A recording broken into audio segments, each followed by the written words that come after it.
just parade candies where it's at, and y'all were on the inside. We were on the outside. Well, I mean, but on the on the going down side, and coming back. Right. Coming back side, it gets scared. Elementary kids they go about 95 college street. Austin Mary Bear. You know, well, I don't know what's the time.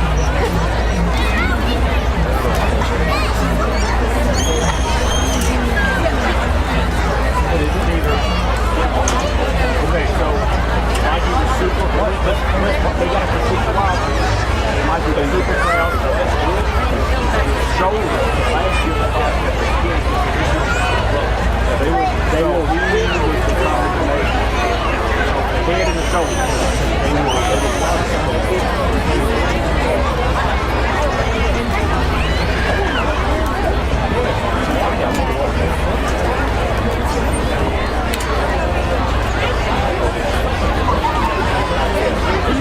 Good evening, everyone, and welcome to the 2025 Franklin-Simpson Football Homecoming. I would like to thank everyone for coming out tonight to show support for our Wildcats as they take on the Calloway County Lakers. This week was filled with many fun and exciting events for FSHS, ranging from creative dress-up days to the annual after-school events, and of course, the traditional building of the class floats. The dress-up days this week were Merch Monday, Tour Bus Tuesday, Weekend Out Wednesday, Throwback Thursday, and Finale Friday. Each class competed in window painting, cornhole, men's volleyball, trivia, dodgeball, pickleball, and power pole. This year, the winner of the floats was the sophomore class, followed by the juniors, seniors, and freshmen. The overall results of this year's homecoming competition are as follows. In fourth, the freshman class with 80 points. In third, the sophomore class with 88 points. In second, the junior class with 99 points.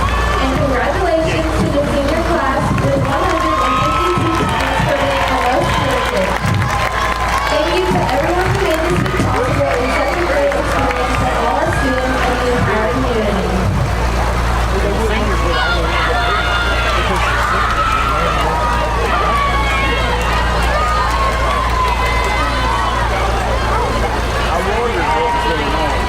They had more people, and there was more people than there were. So the youngest kids, they didn't have the same.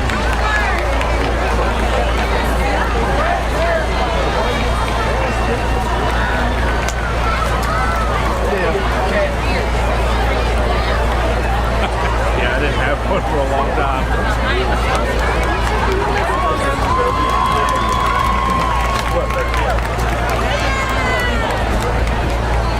My boat. That's why I like it. Next thing. Huh? We doing the baseball. Do what? Oh, yeah. Both boats made just the other. We had smoke, right? Smoke. Because ours was supposed to be sweet. Purpose was up, right? Senior year, bumps up. It's something like that. Shoot something. Our senior year, we were shooting something. I worked on every one of them, but I can't remember. I don't remember any of them. See, I didn't work on it. I only worked on it.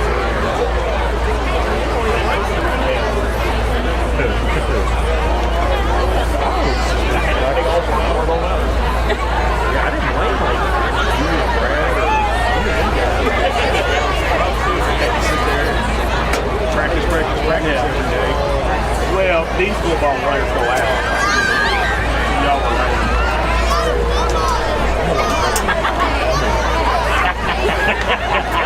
I'm gonna tell you something. I don't think these practices are anything like ours. I'm probably right up there. We didn't have rules about practice.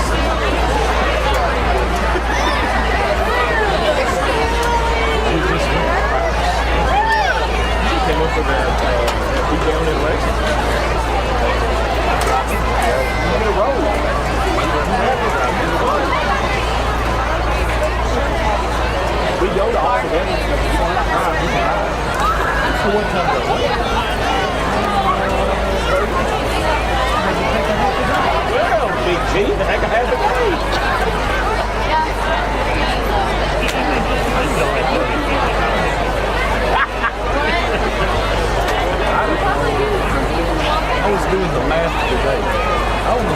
do this. Where do they have to do what? Where would be the best place to park? Right there by the maintenance barn. We parked right there in front of the school, right in front of the high school. The maintenance barn.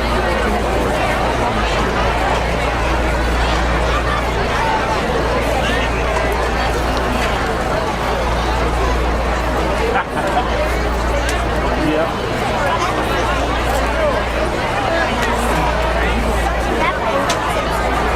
That's the other team over there. They're from Calloway County. That's the west side of the state. They're still walking. They'll come out.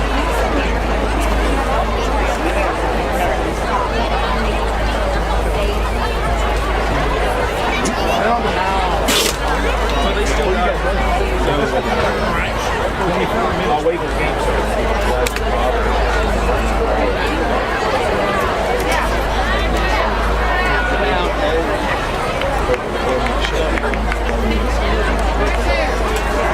One of the places we the most expensive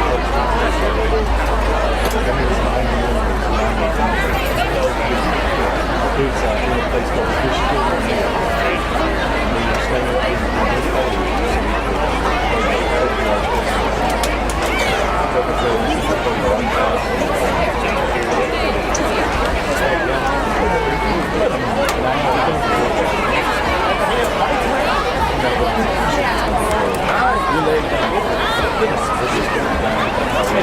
Appreciate you. And now, to introduce your 2025 homecoming candidates. Our first freshman candidate is Ella Duncan. Ella is the daughter of Samantha Duncan and DJ Duncan. At FSHS, Ella is a member of choir, COSA, and FCA. In the community, Ella volunteers with the middle school Lady Cat soccer team. In the future, Ella plans to pursue a career in medicine. Tonight, Ella is escorted by Austin Wilkins, son of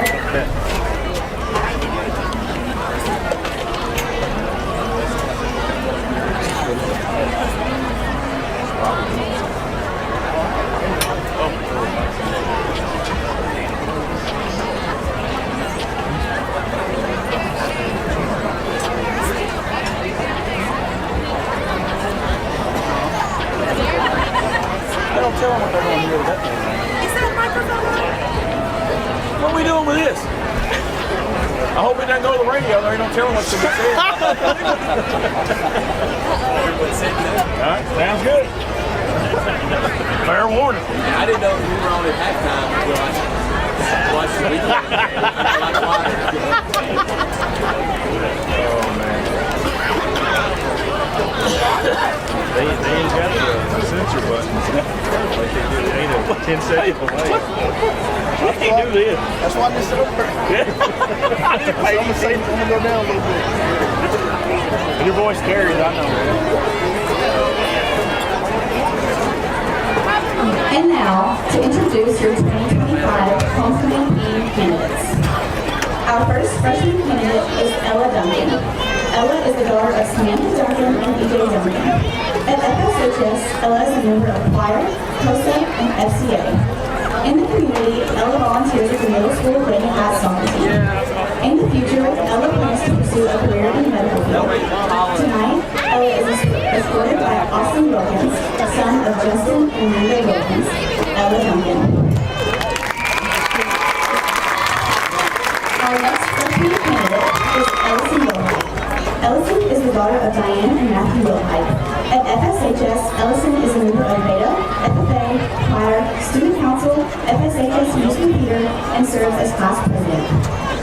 In the community, Ellison is a member of the Franklin Chapel Youth Group, participates in Franklin-Simpson Arts Council musicals, and she dances at All-Star Dance Academy. In the future, Ellison plans to pursue a career in music education and hopes to come back and teach as well. Tonight, Ellison is escorted by Whit Goodman, son of Rachel Goodman and Jason Goodman. Ellison Wilhite.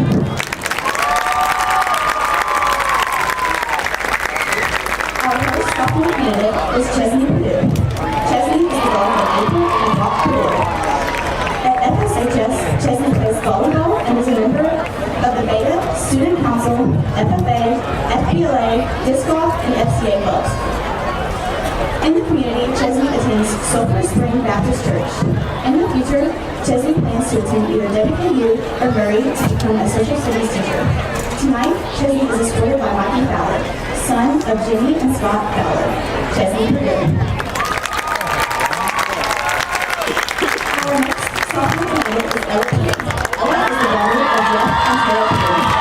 At FSHS, Ella is a member of Beta, Student Council, and the Franklin-Simpson High School dance team. In the community, Ella dances at All Stars Dance Academy and is a member of Mount Lebanon Missionary Baptist Church. In the future, Ella plans to attend college and earn a BFA in dance, and then go to medical school to become an anesthesiologist.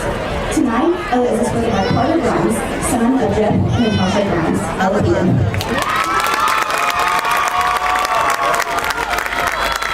Our first junior candidate is Anaya Lane.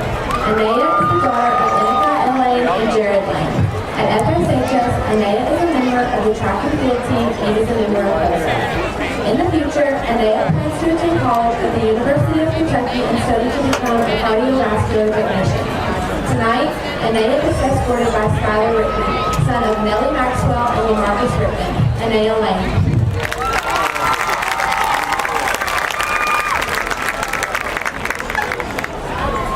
Our next junior candidate is Arena Newland. Arena is the daughter of Natasha Nathaniel and Nicholas Newland. At FSHS, Arena is a member of JUCA, FBLA, Diversity Club, and Upward Bound Mountain Science. In the future, Arena plans to become a teacher and work with kids who have disabilities. She would also like to pursue a career in real estate. Tonight, Arena is escorted by Xavier Hampton, son of Sierra Hampton and Trey Hampton. Arena Newland. Our first senior candidate is Abby Cook. Abby is the daughter of Lindsay House and Mason Cook, and is stepdaughter of Jessica Shoulders and Caleb House. At FSHS, Abby is a member of the FSHS ball team. In the community, Abby participated in drag races around the country. In the future, Abby plans to attend the University of Kentucky or Baylor and major in interior design. Tonight, Abby is escorted by Killian Thompson, son of Carrie and Aaron Thompson. Our next senior candidate is Mackenzie Taylor. Mackenzie is the daughter of Emily and Justin Cassida and Ashley and Will Taylor. At FSHS, Mackenzie is a member of the girls basketball team and is a member of Student Council, FCCLA, ETS, and Tomorrow's Leaders. In the community, Mackenzie attends Franklin Community Church. In the future, Mackenzie plans to attend a 4-year university. Son of Sabrina and Adam Crafton. Mackenzie Taylor.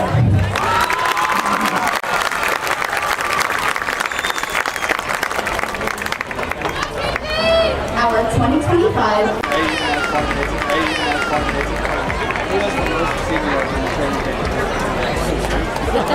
We've been with Franklin Bank since '92 because we trust them. Franklin was a great fit to help build a team and a culture that just kind of resonated with both of us. They took a chance on us. It's not a banking relationship, it's a personal relationship. That's the most important thing to me about doing business with a bank is to have trust and faith in the people you're dealing with. And the people at Franklin Bank do every bit that needs to be done to give me that feeling.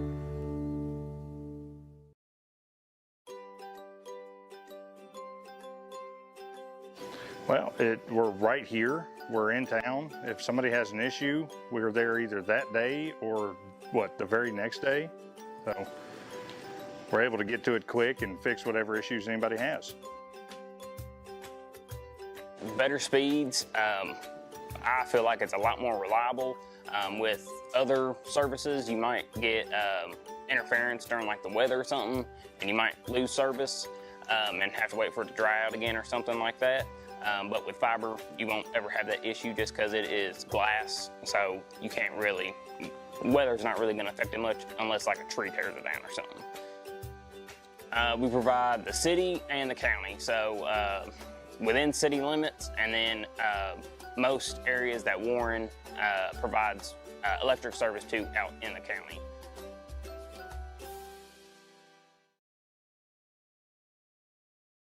ball, or we can give up some yards throwing the ball. We cannot, and this is football 101, obviously, we cannot let them do whatever they want, running it and passing it. We have to shut one of those things down, and it's up to our coaching staff to decide, okay, this is the thing we're going to focus on stopping. We'll let them have this other thing, but this thing is going to be our focus. This is where we're going to try to shut this offense down. And I think if you do that with our offense, I think we'll score enough points I don't think they can outscore us as long as we shut one of those two things down. It doesn't feel that way anyways. I mean, we're averaging that 37 points a game right now. As we just had some homecoming festivities, I'd like to point out. And I don't know who won. But I don't know who won either, but those floats, I don't know if you got a good look at them. I did. Those floats are amazing. Yeah. I mean, there's one here that's got a wildcat standing up on it, obviously our mascot-style wildcat standing up, strumming a guitar. Like, it literally moves. And, I mean, just tremendous work by these students, the parents. Just such a phenomenal job here by our town. They let them take laps around the field here before the game on what I guess previously would have been a track. And it's just so cool. Like, this is really great. I remember one year early, and it may have been the first year that Tyler Eaton and I called together. It was homecoming, and something, I don't know what happened, but we had a lot of time to kill. It might have been, I think back then they may have done it during halftime. So we had a lot, as you know, these halftimes get long in high school football. At homecoming, they're even longer. So we had a lot of time to kill. So when they started bringing the floats around, Tyler and I just started doing play-by-play of the floats. And I remember one of us said, probably me, it might have been him, I don't know, and I said, but whoever said it said, you've made it in broadcasting when you're in Franklin, Kentucky on a Friday night giving play-by-play of the floats as they come around the track. So I'll never forget. If Tyler's listening, he'll remember that, I think. That's just we're obviously not the only school that does this, but it is a little bit different here than most places. Whenever I tell people that I grew up in Lexington, that's not 100% true, but nobody can equate the town of Nicholasville, Kentucky. So Nicholasville, Kentucky is located within Jessamine County, which borders Fayette County, which is Lexington. And Jessamine County has, I think still, I believe still, something that they call the Jessamine Jamboree. And that was kicked off every year by a parade that went through town. It started on one end of town and went completely through to the other. And everyone lined the streets and just loved to see everybody go by. The football team, the baseball team, the basketball team, everybody that was involved with something. They would be on these floats, and it was just the coolest thing. It ended up being marred by a tragic death of a friend of mine that in a horrible incident. But, I still have, even with that, fond memories of everything that went by. I see somebody handed you a note. Is that for now or later? We can do this now, actually, and we'll do it later as well. But special word of congratulations to the Lady Cat soccer team.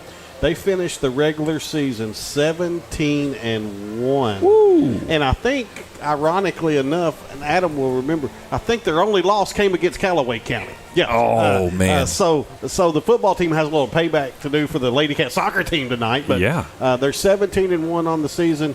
The girls are. Good luck to the girls and the boys. They begin 13th District tournament play tomorrow in Russellville. Oh, boy. All right. Well, when it comes to softball, actually, we're coming up on the national anthem, so we're going to take us a little break here.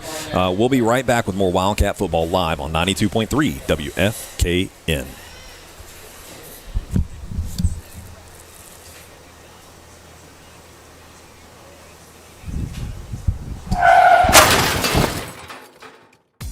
Accidents happen in a split second, but the repair doesn't have to be a headache. At Eaton Collision in Franklin, we bring your car back to life with expert repairs and a flawless finish. We'll work directly with your insurance company to make the process quick, easy, and hassle-free for you. From dents to major damage, trust Eaton Collision to get you back on the road fast. My favorite thing about working here is getting to serve the community and help people with their electric and their fiber internet. We're local, so we live and work right here in Franklin, so taking care of our neighbors isn't just business, it's personal. Fiber means faster, more.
When the Wildcats hit the field, the best seat in the house isn't the stadium. Rack House Restaurant and Bar is your official Franklin-Simpson Watch Party headquarters. Every game, all season long. Bring your crew and grab your favorites from our made-from-scratch menu and catch every touchdown, basket, home run on multiple screens. Rack House Restaurant and Bar in Franklin, Kentucky, where Wildcat Nation gathers. See you at the game, right here.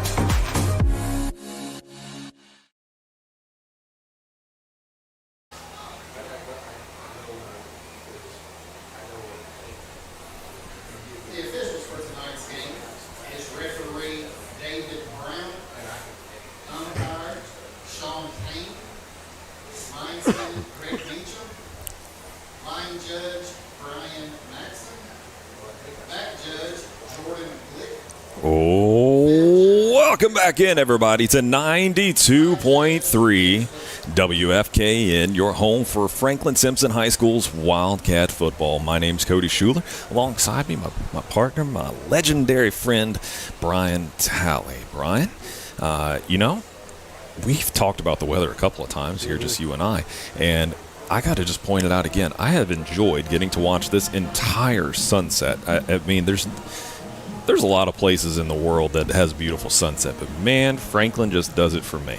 You know, talking about the weather, several years ago when I was doing play-by-play, a good buddy of mine named Brian Chambers had a son that played on the football team, and Brian helped run one of the team cameras that filmed the game so the team would have film to go back and watch it. And Brian would always set up his camera down there where that one is on this end, behind this end zone. And before every home game, he would tweet me what he called the shade tree weather pregame shade tree weather report. I like it. I like it. So he would tell us how the conditions were down on the field so that we could relate those back to our listeners. I like it. I like it so much. Speaking of weather reports, we've had tremendous weather throughout the season to this point. It's still holding steady at 76 degrees here on Friday, October the 3rd. We're about 5 minutes to the 7 o'clock hour, and this crowd here right now just looks phenomenal and chomping at the bit to see our Wildcats put it on the Calloway County Lakers. Now, this crowd, we've still got, what looks to be like a couple hundred people just standing out there coming in right now. I would guess some still over the American flag tent over there, probably getting a little more food in them before they come over and watch the game as well, I would say. Yeah, what a great Franklin turnout that this is. Between the sunset and these Friday night lights here, I feel right at home. You always run a little bit of a risk putting homecoming off until October. Mm-hmm. I guess early October is better, but literally October. I mean, next Friday night it could be if we don't play, but like it could be 55 degrees and pouring down rain. October, you never know. But whoever scheduled it for this week, did a perfect job. Yes. Scheduling homecoming for tonight. Yeah. Well, I feel like we need to say thank you to the big guy upstairs for that one. Absolutely, yes. I mean, this weather between him and Mother Nature, we got to say thanks for that. And we see our captains walking out here onto the field right now as we've got about 3.5 minutes to kick off. I do see Blake McPherson. I do see Brady Delk. I see Jackson Crafton. And I can't quite make out the other number there. It kind of looks like Carter Grimes, maybe. As 53, your fourth. is that the one you're having a hard time seeing? Yeah, back corner there. Is that 53? 53, yep. That's Jacob Spears. Yep.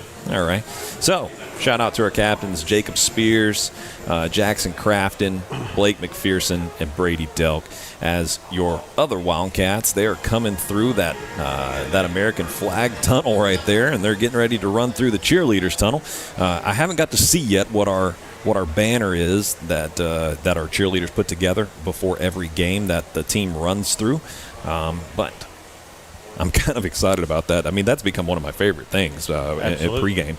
Yeah. As the field here and the festivities have just been great. The field looks phenomenal. This beautiful turf that our school system decided to. What's the word I'm looking for here? Invest. Invest. That's a good word, yeah. Yes, the school system decided to invest. And if you look over to our right and you look at that Franklin-Simpson baseball field right now, you'll notice it's all dirt. And that is due to the fact that we're getting the same kind of turf going on over there. We played our last game on regular grass over at the baseball field. I'm looking forward to. Now I will be honest, Cody Schuler. Yeah. That is something I never thought I would see.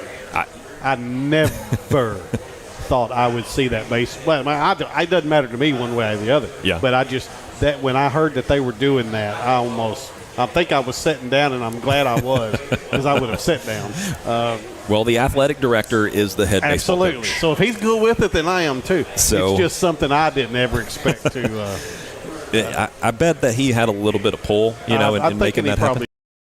A Western Kentucky Hall of Famer and legend is head baseball coach and athletic director Matthew Wilhite. Oh, and you might not have seen this, Cody, former Franklin-Simpson coach and educator Walt Heath has just been named as one of the 4 inductees into Western's coming Hall of Fame. So congratulations, Coach. That's just news just a day or two old. Man, that's great. That's great right there. I love all the Franklin-Simpson connections, especially to WKU. Coach Heath played football at Western. Franklin won the toss and deferred. So Calloway County is going to get the ball first, Cody. Great news right there. I'm all for this early deferment. I don't know what the like I said, unless you've just got a really, really, really explosive offense at the high school level, you usually defer. Wildcat Victory Tour. Wildcat Victory Tour. That's what the banner reads with some. I believe those are disco balls and electric guitars drawn on there as well. As this has been a world tour themed week for our school system here at Simpson County. And here come the Wildcats. These boys are fired up and ready to go. Our Wildcats are going to be in the white pants with the royal blue uniforms and helmets. And the Calloway County Lakers, here they come. They're going to be in all white uniforms with red accents, letters. Whew. Thank you, sir. And white helmets. I not even tell our listeners who won the toss and what the decision was. I get to tell everybody in the press. I must have been the only one watching. You must have been. Because the visiting radio wanted to know. The PA announcer wanted to know. So, okay. I'm just here to be a blessing, Cody. You are. Certainly a blessing. I don't know about that. Certainly a blessing. Let's play some football.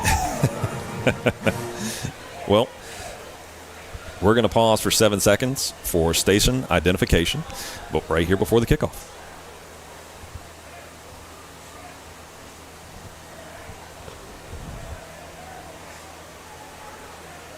Looks like we've got Brody McAllister. Brody McAllister right here on for the kickoff. Like seeing him back in action. The big leg of McAllister, also a soccer player. Speaking of soccer, he can. Calloway County's jerseys, if they're very far away, are going to be hard for this old man to read. And, you know, the way these kids bunch them up underneath their pads now, it does not help at all. Here's the kick. It's going to go down about the 10-yard line. They're going to field it cleanly up the middle, looking for some room, and he's going to be brought down promptly at the 25-yard line. That looked like a number 11. 31. Sean Phillips. Maybe I need to get my eyes checked, you know. I could see the back of his jersey pretty clear when he stood up. It was the front that I was having trouble with. So a 15-yard return there by Phillips up to the Calloway County 25-yard line. Looks like we're going to see the Wildcats. 4 receivers. Yeah, Wildcats going to continue with, no, we're going to 4 down linemen here. Single safety. Trips right. He's going to throw it out in the flat, looking to try to set up a screen, and he is going to go down for about a 6-yard loss, blown up by Caden Bennett. Everybody in the stadium and those watching probably knew what that play was going to do, and Wildcats are not going to fall for that. Case and him shoot in there also. Loss of 5, Cody. So now they're looking at 2nd and 15 here on the opening drive of this ball game here at Franklin-Simpson Homecoming. Now they're going to hand it off at the middle, and he is stuffed. Now he carries about 2 or 3 Wildcat would-be tacklers right back to the line of scrimmage. It could have been down for about a 2-yard loss. That was Smith. Smith, number 15. We're probably going to call his number a whole lot if you listen to our pregame show at all. So 3rd and 15, you think this is for sure a passing down. Now the quarterback, Breedwell, is basically no threat of running the football at all. Just 22 times for 26 yards. So yeah. Not a lot of threat there, we hope. Rolling out to his left, looking to throw, and he is going to throw it right through the receiver's hands. Going to bring up 4th and 15, and I imagine here comes the punt team for Calloway County. And back to my point, if you're Franklin-Simpson, that's why you defer. Now you've got that first drive out of the way. You're going to get the ball, and you know you're getting it out of the locker room. So that could not have worked out any better for the Wildcats. Brody Perry back to receive for the Wildcats. Has on some hot pink underneath that Franklin-Simpson jersey. The low snap gets the kick away, and that is a line drive. He touched it. Oh, my goodness, Brody, what are you doing, son? They can run that. Can they not advance that? What on earth? Brody Perry decided to try and field it. I haven't seen them point a direction. Who are they giving the ball to? I see the Franklin-Simpson offense running out onto the field. It looked like he touched it. Did he get away from it? And the referees are discussing if he touched it. It would be our. I guess they're going to say he didn't touch it. Okay, I guess he didn't. From here, I could have sworn he tried to field that football. I did too. But it's going to be 1st and 10 Wildcats from their own 44-yard line. Which would explain why he got away from it so quickly, because he knew he hadn't touched it. But, boy, from up here, it sure looked like you did. Man, that right there will make the hair on the back of your neck stand up for an early play like that. To beat Calloway County, we can't have those kind of mental errors. 2 down running backs, Aiden Jones. Here comes the give to Xavier Hampton. He's going to spin, and he's going to get all the way up across the 50-yard. Fumbled it, and right on top of it appeared to be, who's that's got it? That's going to be Blake McPherson, of course. Blake McPherson with the fumble recovery. That young man just with a nose for the football. They're going to move. I didn't think you could fumble forward and get it, but they're going to move that ball. Yep, they're going to move that forward for a first down for the Wildcats. Well, I think it was ripped out by the Calloway County Laker defender, and I think that's why they're probably giving them the first down. So the run was for about 8, but it went forward for about an additional 4 or 5 yards there. Now here's the give to McPherson. McPherson cuts it up the middle, and he is across down to the Laker 35-yard line. This is an extremely small defensive line for Callaway County. Our offensive line should eat these guys up tonight. They really should. The would-be nose tackler, now he looks like a stout young man. Yeah. He looks like he is probably country strong out there, but he is slight in size. If I'm not mistaken, that might even be Logan Smith. I can't. Their numbers are just exceedingly difficult to see out. But down on the line, and there they run. There's the handoff around the right side is McPherson. He's going to have the first down and a little more down to the Callaway County Laker 28-yard line. Yeah, this is just another going to be, I think, another one of those nights where our offensive line just has to line up and just move people out of the way.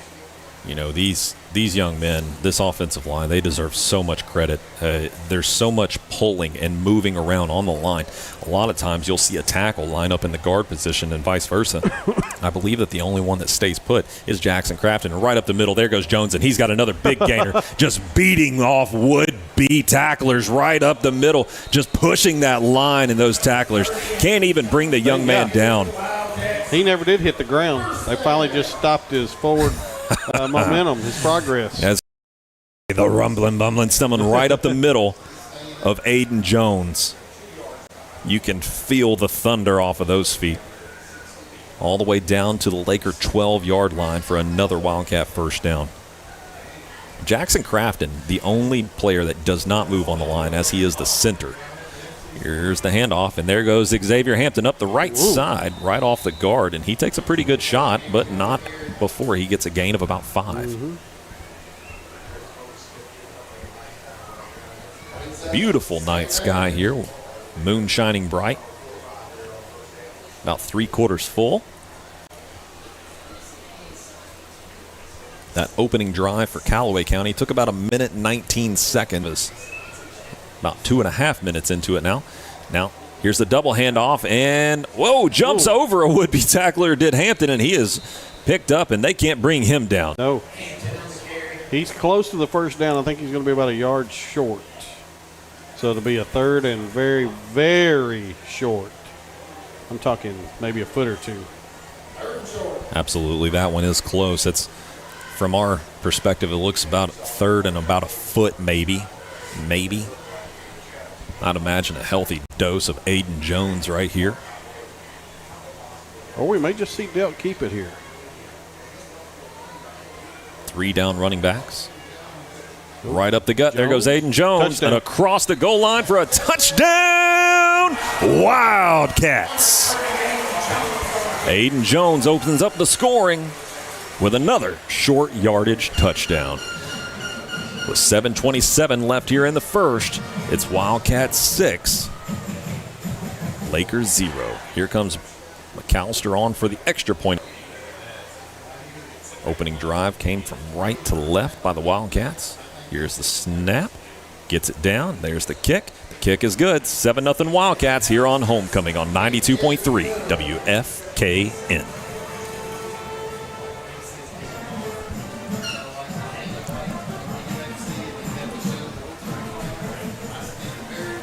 Ready to see the world without the stress of planning? At Picture This Travel, we specialize in creating unforgettable travel experiences, tailored just for you. And now we're excited to launch Franklin-Simpson Alumni Travel. Imagine exploring incredible destinations across the globe, side by side with fellow FSHS graduates. Travel together, make new memories, and celebrate the Wildcat spirit worldwide. For more information, follow me, Julie Walters with Picture This Travel on Facebook.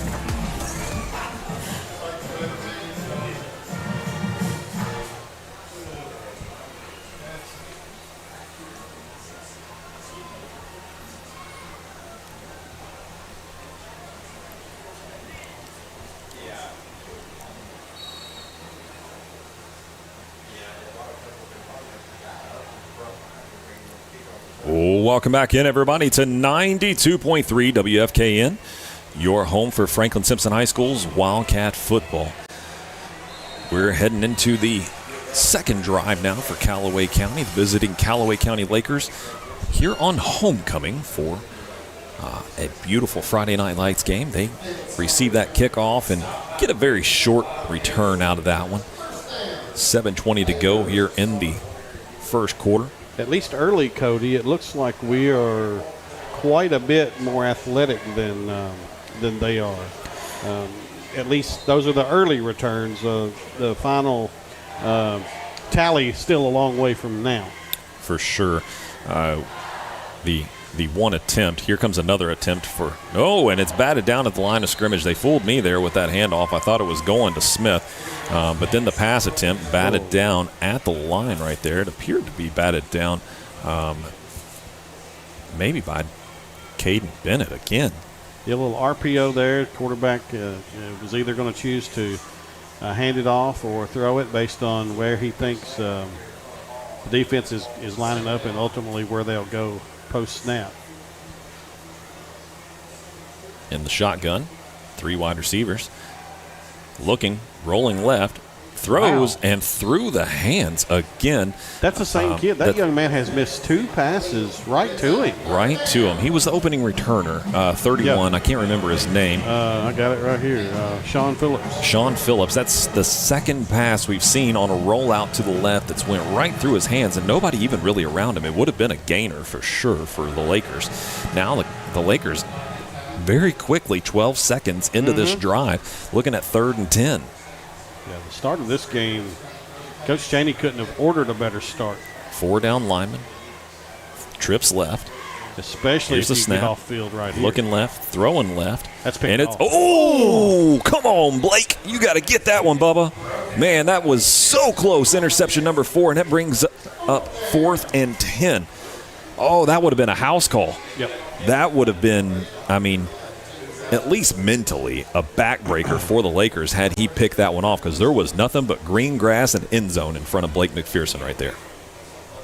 And I think that when they punted the first drive, they were behind the chain. So through 2 drives, I think they're probably negative yards in offense. So great job so far by the Wildcats, aided by a couple of drops that probably should have been called. A shanked punt. That is going to go. Big John Parker Chaney fields that one. He said, "See, Coach, I can catch a ball. Put me back there and let me field some punts." I know he can't wait to go home and tell his head coach about that one when he gets to the house. He jumped up and down for joy on that one, like, "Look at me, I got the ball. A little Giants-esque almost there. And I don't know if you've ever seen John Parker up close, but that young man looks like he's about 11 years old. Yep. Inside Baby of the body of a full-grown man that is a road grader. There's the pass. Brody Perry with the catch. A phenomenal catch. Whoa! Brought down hard. Tell you what, Brady Delk showing off the arm right there, rolling out to his right. Hit Brody Perry for a gain of about 14 there on the play. And that's just roll him out, receiver goes out, 12 yards, turns around, the ball will be there. Pretty simple looking offense, but an effective one right there for the Wildcats. For sure. The corners of Callaway County certainly have got to be eyes in the backfield right now and see Brody Perry just as not a threat almost. And there goes up the middle, Aiden Jones, our shortest gainer of the night, a gain of about 2 there on the play. 6:15 left in the first quarter. Well, you couldn't have asked for a better start here on homecoming. No. The crowd is phenomenal. The team has come out with a ton of energy. And I know that, I don't know of any coach that is all that crazy about homecoming week, but there's a lot of distractions, and it's good to see your team come out and just get right to work. As I say that, we do our first penalty of the night, a false start. Some laundry out there on the field. Which has been an area of the game, Cody, that this team has struggled with a little bit, pre-snap penalties. It has. Throughout the course of the season. Now, again, it has gotten better. That's our first one tonight, and we've snapped the ball several times already, but still a few things like that to clean up. Absolutely. Now here we come back out in our typical heavy set. McPherson goes and they're into an say I that formation. They just gave us that 5 yards back, offsides on the defense. Yep.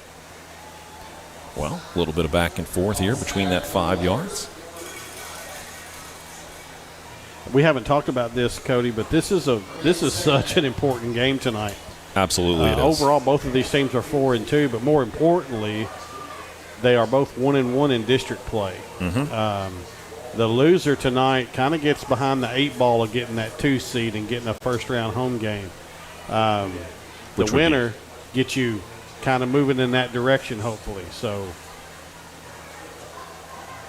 McPherson off the left side, a little bit of an awkward snap to him, and he's going to take it down to about the 13-yard line, and there is a flag on the play down around the 20. Probably going to be a hold, yeah. Holding. Yep, sure is.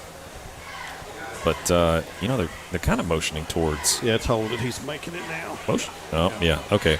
Well, the first time he pointed towards the Lakers, so I was almost thinking, did they call defensive holding? As he kept motioning in their direction, but then he comes out and the actual call is, of course, towards Franklin-Simpson. So that's going to be, I believe, a 10-yard penalty and going to be second and about 19 now. And as much as we don't like to admit it, Cody, Logan County appears to be really, really good this year. They're 6-0. They sure are. They hammered Calloway County last Friday night. We've still got to play them. So it would be good to get this win up on Calloway County, knowing we still have to play Logan County. Yeah, I think that final score last week was to the tune of like 52-13 or something to that effect. Faked handoff, and there's a handoff. Hampton around the right side, and he's going to work that stiff arm. That fooled everybody. Unable to get away from the tackler. Showing off some strength there in that left arm. Doing his best Derrick Henry impersonation. He's going to go out of bounds at about the 10. He gets that 10 yards back, plus more did Xavier Hampton. Hampton, a tremendous athlete with a lot of speed. What impresses me most about Xavier, Zay, as his teammates and so many others call him, Zay's ability to see the field whenever he's running the football. He's able to read defenses very well out of the backfield.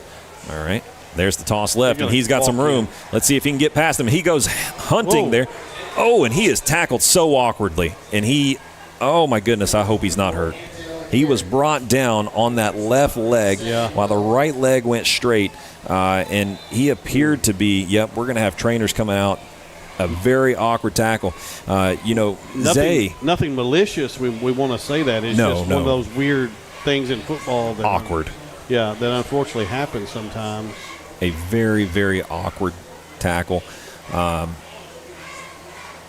We hope that Zay is okay, as he will at times. Defenders expect him to try to dance around a defender and juke you because he has that athleticism in zone, and he just got brought down so awkwardly. And Delk fumbles it. And Delk fumbles it. Let's see. I think we got back on it. Yeah, Delk tried to sneak it up the middle and got right back on top of it. I was shocked right there to see an empty backfield. Nobody in the backfield for the Wildcats. That's going to make it 3rd and goal from the 2. I called his number once. I'm going to call it again.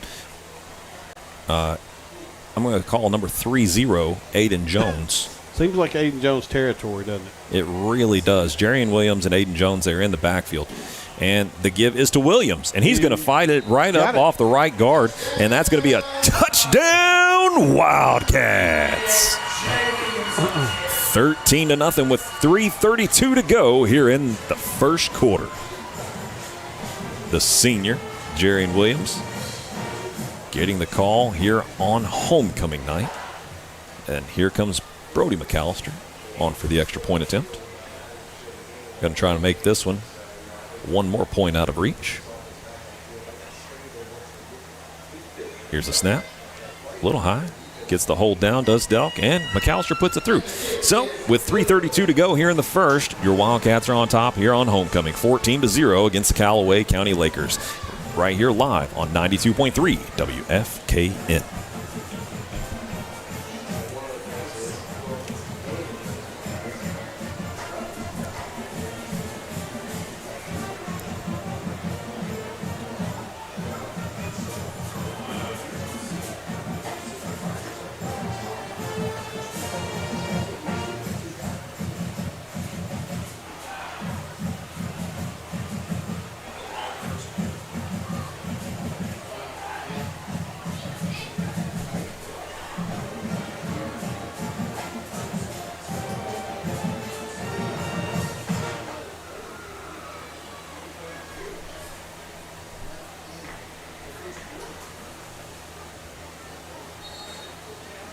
what we want to see. This offensive line just making holes when we needed to throw the ball or to change the drive up a little bit. We did, and it was successful. So far, this is an A-plus effort from our Wildcats on both sides of the ball. For sure. A little bit of a different look here from the Callaway County offense as they are running a pistol here. And here's the handoff to that Logan Smith that we've talked so much about, and he's got a gain of about 5. No, they're going to get about 5.5, 6 yards on that carry. Now, that looked a little bit more like what I expected from him coming into this game. He just lowered his head and ran over some people. Sure did. He got behind his guards on that one and his fullback, and I bet they're going to do it again. Yep, here it comes. And he's going to be brought down right about the line of scrimmage. Nothing that time. A great job by Aiden Jones to get off the corner of the line there, and he rode him like a horse all the way down. And here we are right back at third down. Yeah. Super fast yet again, about 3rd and 4. At some point, if you're Callaway County, they're going to have to start in this part of the field. This may be 2-down territory. They can't keep giving the ball to Franklin. Oh, we might have just gave them one right there. First down anyway. So. Yep, first down of the night. They might be. I tell you what, though, I think that they're back up to even yardage now. They were negative yardage up until this point, and I think that 6-yard run got them up to 0. Yep. So they're getting positive yardage now thanks to penalties. And speaking of penalties, that is the only thing that I've seen so far as the Lakers go trips right. That's the only concerning thing that I've seen so far. The handoff to Smith, and he's brought down for a loss. So put him back in the negative with almost 2 minutes to play here in the first. That puts, I don't know the exact number, but they're either at 0 or -1 or 2 right now. It's even if they are in positive, like you said, it's not much. Through a whole quarter of play, this is their 3rd possession in the first quarter. So a lot of possessions going back and forth here. But the Wildcats, we had a false start. Oh, and they're going to look deep. And can Jerian Williams get his head around? Ooh. Thankfully. Yes. Callaway was looking deep there. And it's 3rd and 12 for the Lakers. I expect them to run the ball here, try to get something, and then go for it on 4th down. You don't want 4th and 12. You'd rather have 4th and 6 or 7 if you can. Franklin almost jumped off sides again. But Franklin had a false start penalty, and then they had the holding call that nearly stalled that drive. But thankfully, the running ability of Xavier Hampton got us right back into it. Looking left, throwing left, going deep, and it might be picked off. Should be. Oh, goodness, he drops it. So Skylar Rickman had himself a pick right there. Skylar Rickman, Skylar, an unsung hero of this defense, in my opinion, as they're bringing up 4th and 12, and it looks like. That's why I thought they would run it there to try to get something to make it a little bit more manageable on 4th down. But now you put yourself behind the 8 ball where you kind of gotta. Are they going to put this ball on the ground? No. There's a lot of discussion there between the snapper, the caller, and so let's see. Is he going to kick it? Yeah. I thought that there was a chance. Better kick. Lot better really kick that time. Kick. That's a very good kick. And Brody, get away from it, son. There we go. That one is going to be down at about the Wildcat 13-yard line. I don't think we knew quite what to expect from the punter that time because the 2 that we've seen have not been good. No, but that one was fantastic. Yeah, it really was. It got up and it traveled, I think, for a good 40, 45 yards that time by the Callaway Laker punter. So it's going to be 1st and 10 for the Wildcats from their own 13, their worst starting position of the football game so far, as Delk is going to trot out onto the field. 1:33 here to go in the first, as your Wildcats are leading 14-0. We're going to see if the Wildcats can really do some damage and, put together a long, time-consuming drive. Runner goes in motion and goes right up the middle there. Jones again. I would not be shocked if we saw a healthy dose of Aiden Jones on this one. We saw this last week at Warren East, where we saw a couple of offset plays, of course. It wasn't just Aiden Jones just running it up the gut 6 straight times or something like that. But we saw about, I think it was about 5 or 6 Aiden Jones right up the middle that would just eat up 7 or 8 yards at a time. And I'm excited to see Xavier Hampton back out there. He's looking to throw a block, and he gets a good one. And that one First down. Looks like Jarian Williams. Nope, that's going to be number 22. That's Cole Alford. Yeah. Cole Alford getting into the mix there, lowering his shoulder, getting the first down. So now it's going to be 1st and 10 for the Wildcats at their own 27-yard line. Nice little gainer there by Alford. Of course, younger brother of the Franklin-Simpson alumni, Lane Alford. Back to pass is Delk, and he's looking deep, and he kind of lofts it a little bit. Oh, and it gets high. Oh, and a tremendous play on the ball there by woo-wee. You got to give that young man some credit there. Adjusting to the ball laying up in the air nearly like a punt, Brody Perry. Thankfully for the Wildcats, neither defender turned around because that ball, honestly, should have been picked. Yes, 100%. But neither defender even turned around to look for it. That's going to be the end of the first quarter. Yeah, that's going to be the end of the first quarter.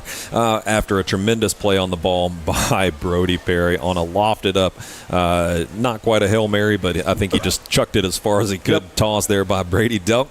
And your Wildcats are leading it 14-0 after 1 right here on 92.3 WFKN.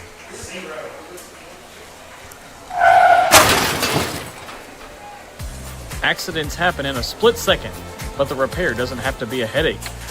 At Eaton Collision in Franklin, we bring your car back to life with expert repairs and a flawless finish. We'll work directly with your insurance company to make the process quick, easy, and hassle-free for you. I'm going to talk about that. From dents to major damage, trust Eaton Collision to get you back on the road fast.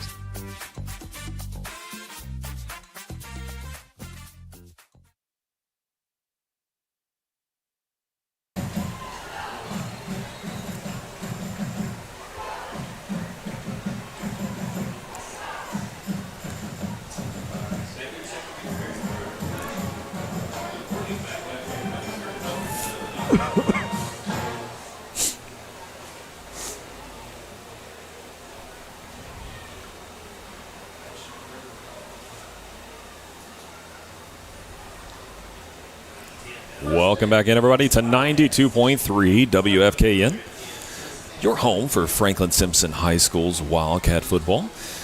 1st and 10 for the Wildcats right now at the Lakers' 38-yard line. It's going to be a give around the right side to Jarian Williams all the way down to about the 28-yard line, right at the first down marker, and they're going to give him a first down, so a gain of 10 yards on the carry there by Jarian Williams, the senior.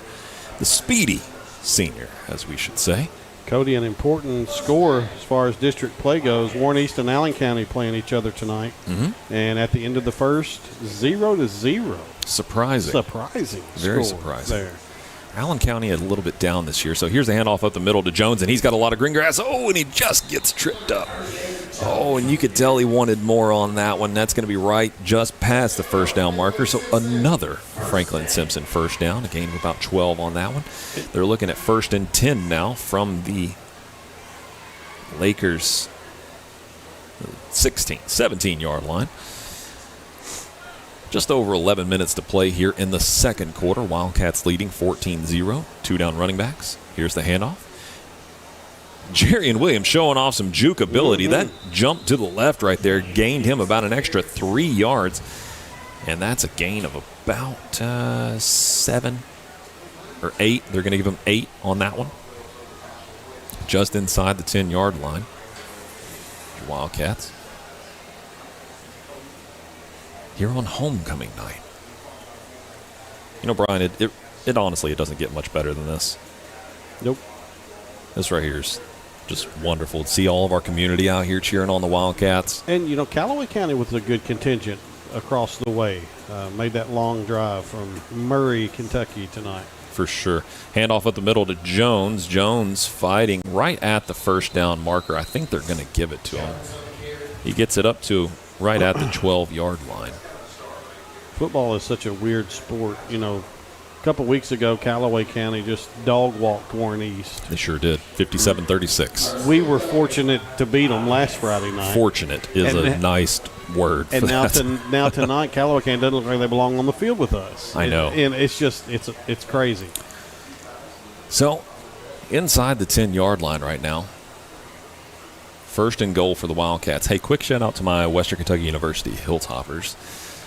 Down 17-10 at Delaware right now. Tops looking to get a Conference USA win. Oh, and Delkey's going to pull it away, and he's going to try to find the corner, and he does, just inside the pylon. Touchdown, Wildcats. Brady Delk on the keeper off the right side. I talked about it in the pregame just a little bit, and Brady, he does it. He seems to find the right time to be able to pull it and run it.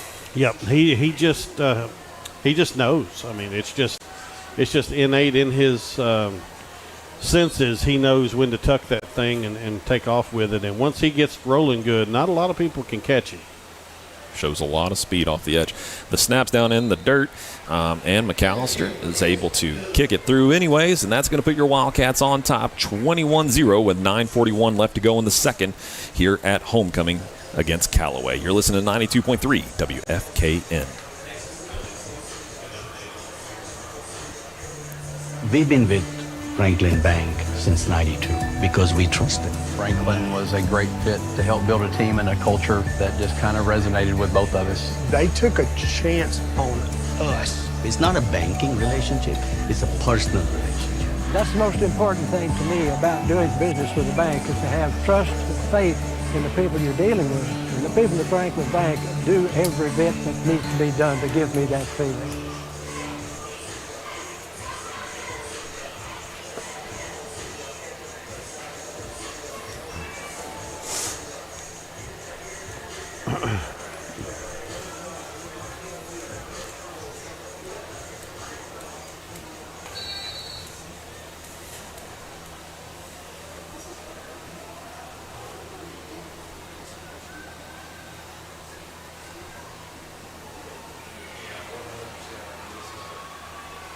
Welcome back in, everybody, to 92.3 WFKN's live coverage of Franklin-Simpson High School's Wildcat football. My name's Cody Schuler, alongside me, Brian Talley. There's the kickoff after the Delk run around the right side to make it a 21-0 ball game here on homecoming. Decent little return there, nearly 25 yards for Callaway County Lakers. You're the Lakers coaching staff, Cody. I think right here you got to put some points on the board. Like, or this game could get. Franklin scores again without you scoring. This game's over with. For sure. 9:33 to go here in the second, and they are looking to throw the ball already, and he's open. He's going to be gone. Yep, he's gone. I spoke too soon, Cody. That's a touchdown. See you later. 71 yards. And I tell you what, Matthew Breedwell put that one on the money. He did. And that was a quick hitter and exactly what they needed. So about a 12-second drive there, a 71-yard touchdown pass, because you see, I wasn't even considering throwing the football right there. If I was the Lakers coach, I was going to firmly got behind the shoulder pads of Logan Smith, and it looks like they're lining up. That was Darkus, by the way. He's their leading receiver coming into tonight with 15 receptions, over 300 yards, and 5 touchdowns. He's averaging 50 yards a reception. Whoa. That just went up a little bit, remarkably. Sure did. The extra point is up and good. So 21-7 now with 9:21 to go here in the second quarter. If they do that a little too much, then we might see our boys in trouble. I'd take another break, but we just came back. Yeah. And, I like talking about homecoming. I like talking about our homecoming festivities. I like talking about our school and our band, which we are seeing get set up for a halftime performance on the far side of the field, on the visitor side, as we like to say. And I tell you what, I know that they're not playing tonight, but if I could, I would give the Pelican Snowball Player of the Game right now to this crowd. Yeah, I was just thinking you see them lined up around the fence all the way around. It's been a long time since probably last year homecoming that you had this kind of crowd, which you would expect to have your best crowd of the year typically on homecoming. But, boy, have the Franklin faithful showed out tonight. Now, anticipating what looks to be like possibly an onside kick right here as we see the hands team move forward for Franklin-Simpson. So Calloway County looking to possibly get the ball back, and maybe they saw something they liked right there, throwing the football. But I tell you what, I believe in our secondary. I would imagine it's probably going to go to the left side here. Here's the kick. It is just a pooch kick. Yep. He's going to catch it, and he's going to take it, and he's going to try to return it. Whoa! Yes, sir. Now I hope he's all right, and he may not be. No, he got his helmet knocked off. Good Lord. Caden Bennett. I mean, whew. Oh, my word. The young man from Calloway County. We hope he's okay. I don't know who it is, but there used to be a segment. I bet you would remember it and know exactly what I'm talking about. This must have been something that happened a long time ago. It's not allowed anymore because of concussion protocols and that kind of thing. That young man, he's certainly concussed. He's stumbling whenever they pulled him up. I hope they don't let him put his helmet back on because I don't think they'll be able to let him do it. Yeah, he's completely out of it. He's not even walking under his own power. No, he's not. The coach is having to carry him. I hope they find him the nearest medical professionals to assist with. Well, you can just run down there. And I'll handle this. You wanna go down? Yeah. By day, medical professional, but by night, I get to be a. I wonder how many people know that about you. I don't know. That listen to you every week and wonder what he does. Yeah, this doesn't pay the bills. Is this all he does? How much are they paying him? I wish, man. That would be great if I was a Kirk Herbstreit-S. Oh, man, Aiden Jones got a lot of room. Oh, these at the 30, down to the 25 of the Lakers. Wow. That was a big-time carry. The best carry we've seen possibly in terms of yardage by Aiden Jones. Brag on yourself, Cody. Tell our listeners what your usual vocation is. They don't care about that. Sure they do. Well, I'll put it to you like this.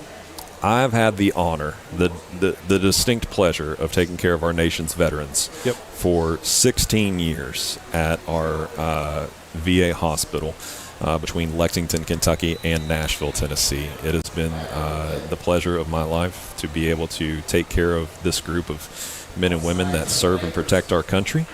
They do a phenomenal job of that as we live in the greatest country on earth, the United States of America. I am and always will be thankful for that. Greatest country on earth, thank God, gives us the freedoms that we do, and thanks in large part to our United States military. So I get to take care of those fantastic men and women as Franklin-Simpson's lining up on 1st and 5, and there's the handoff. First handoff we've seen, I believe, to Xavier Hampton. All right, now tell the rest what exactly do brag on. Man, I was trying to get rid of this part. Giving you an opportunity to brag on yourself. Okay? I work in the anesthesia department. You are an anesthesiologist. No, I'm not an anesthesiologist. But I certainly know how to put you to sleep. Right. No, not a doctor, but I know how to put you to sleep if I had to. Can you smuggle any of that out? No. We have VA police for that, and they are federal, and that is a federal crime. Here's Jones up the middle, and he fumbles. No, and I think Calloway County got it. It sure looked like Calloway came up with a big play there. If they didn't, they should have. Yeah, because that bounced right into the chest. Franklin's saying they have it. Yeah, Franklin's saying they have it. Maybe and we Franklin fought does have it. Wow.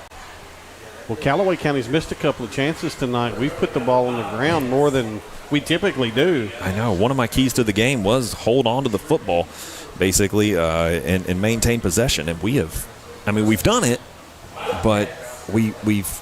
And we somehow got a first down out of that. Yeah. So is that going to be 1st and 10 down to the 1, maybe? Yep. Still another 1st and 10, and another Calloway player down, takes his helmet off. I don't know who that is. I can't see a number from here. He's tapping his shoulder. Left shoulder. Yeah.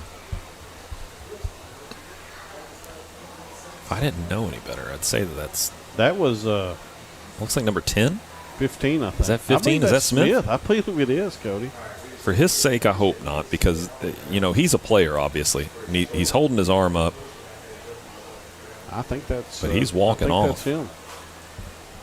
He's trying to lift his arm, but he was tapping his shoulder like something was wrong right there. He walks over to the fence, and no coaches are coming around him, so hopefully he's okay. He's walking back up to the sideline. He got his helmet off, but hopefully he's all right as our Wildcats are getting in the huddle. Now 1st and 10 again. 1st and 10 from the 11. 2 down lineman, Perry out wide. Here's the handoff. That's looking like Cole Alford, and he is into the end zone. Touchdown, Wildcats. 22, Cole Alford makes it a 27-7 game.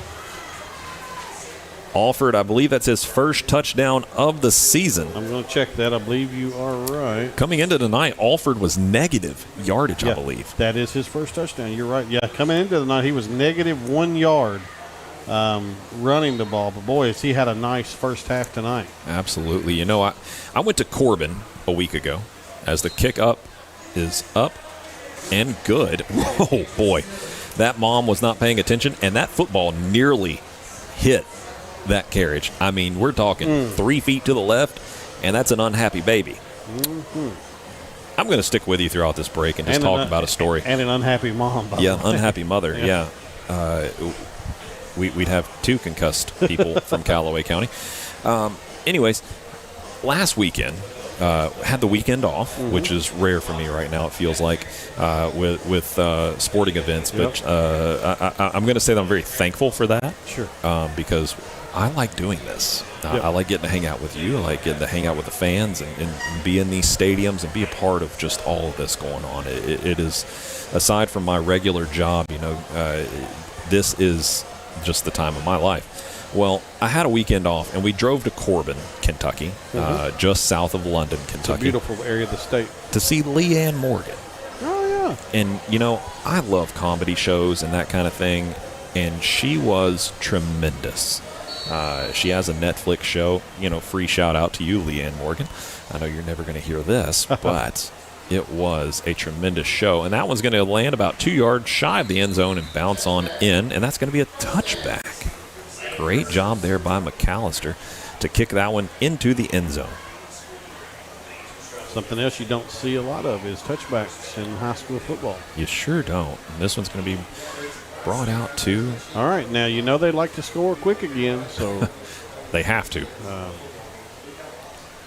And I see Smith. If I'm the coach, I'm throwing it to Jaden Darkus, who's averaging 50 yards a carry a reception before he just had a 71-yard. Shout out Coach Cheney as the Lakers were walking up to the 30-yard line. He's like, no, that's a touchback here in high school. It's to the 20.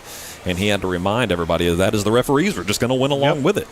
And I was going to go along with it too. I hadn't even realized what they were doing. Darkin lined up in the slot, and here's the handoff to Smith, and he's got it. He's got room. He's got a lot of room. He's going to be. That's going to. Oh, yep, sure is. There's laundry on the field. He did run it up to about the 37-yard line of the Lakers. His first big gainer of the evening, and a little bit of talk going on down there. Franklin-Simpson defenders giving it right back at Smith, as we are leading right now, 28-7 with 6:53 to go here in the second quarter.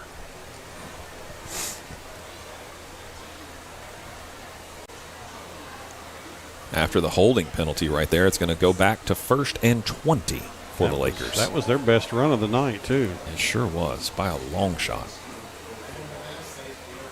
Here's a snap, back to pass from the goal line. Oh, evades a sack, and he's going to throw it. You talk about making something out of nothing. Yes, for sure. He's going to throw that one. Going to be about a 7 or 8 yard gain there. They're going to call it 7 for the Lakers. Going to bring up 2nd and 13. Breedwell made that one. Yeah.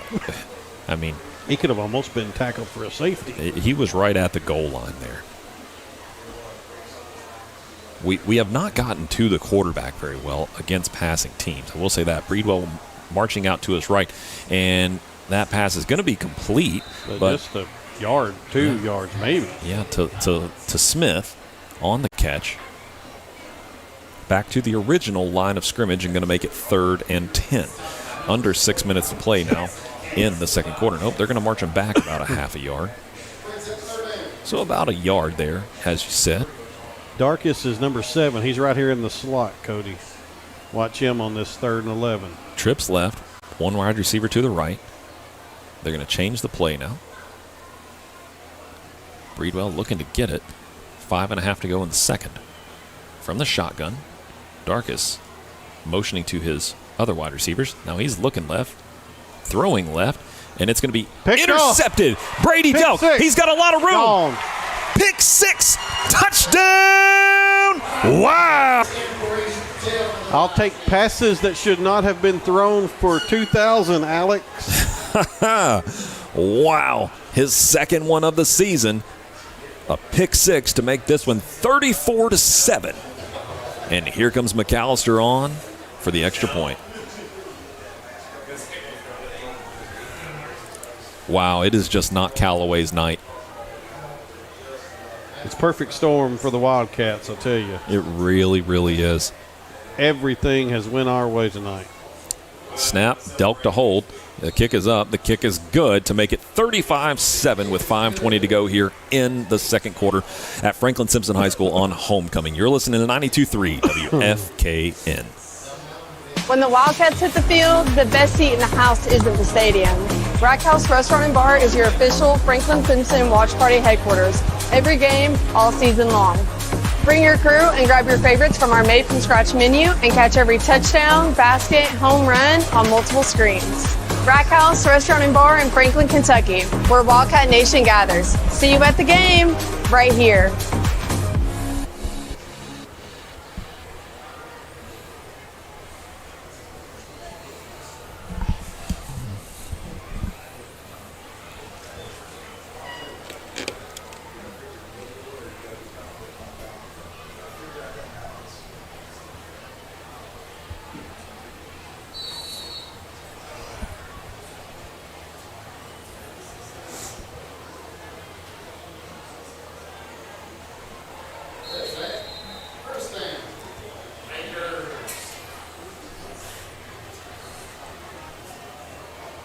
Welcome back in, everybody, to 92.3 WFKN's live coverage of Franklin-Simpson High School's Wildcat football. My name's Cody Schuler alongside the legendary Brian Talley. We just saw Brody McAllister on another kickoff into the back of the end zone for another touchback. So it's going to be 1st and 10 for the Lakers from their own 20, the pick 6 by Brady Delk, his second of the season, to make it 35-7 with 5:20 to go here in the second quarter. The most complete game so far this season by the Wildcats, in my opinion. I mean, other than a holding penalty, it has been utter domination. Picked off. Could have been interceptions. But unfortunate side effect of passing the football is that the clock is stopping right now, and it is a 28-point football game. I didn't come into this one as they're going 4 wide receivers, and the handoff to Logan Smith, and he's just up the gut, and he's going to push the pile. Going to be a gain of about 7 on that one. Going to bring up 3rd and 3. You know, Breedwell had thrown 6 interceptions tonight, so it's something he'll give it to you if you'll take it. Well, he's nearly thrown about 5 more here this evening. So 3rd and 3 for the Lakers. They need this first down. I don't think have they gotten a single one all night? Through nearly 2 quarters of play with 4.5 to go here in the second? That's a good question. I cannot recall a single first down that they've had other than the one that they got just from Kazoom type, by the way. Thank you. From the one that they received on the penalty. Where the Wildcats jumped off sides. I don't think you get credit for a first down if you score. So, timeout somebody right Called here. Calloway County. Callaway. That's what I was going to say before. I had a sneezing fit. My allergies are about to. Anyway. Fall allergies, yeah. Golly, they're the worst. They're worse than spring on me. Anyway, that's why they call the timeout here. It's 3rd and 3. They have to get, to your point, they have to get this first down. Yes. Like they cannot give the ball back to the Wildcats with 4 minutes left before halftime. They just can't do it. Is this 4-down territory even at their own 27-yard line? Down 35-7, yes. It would be if I'm out there. But now there's a reason that I'm up here and not out there. Yeah. Well, tell you what, here's the handoff. And That's who you want to carry it, and he got it. You know, he was popped right about the line of scrimmage, but he was able to fight off that tackler, and he just kind of skirted around the right side off of his guard up to the 31-yard line. Let's hope that does not give them any added momentum getting their first down other than one that they received on a penalty. And if you're of the game. Callaway County, you're just like, at this point, let's just try to keep the ball out of their hands. Pulled down, that's going to Darkin, and he's going to be pushed out. A second first down for Callaway County. And, of course, this is beyond the 71-yard bomb that they threw that got them the 7 points. But Darkin catches that one, and he takes it out, a gain of about 13 and up to their own 44-yard line now. Gets out of bounds to stop the clock. Pistol formation.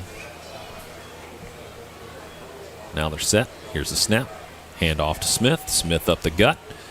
Wildcats doing a fine job of clogging it up the middle.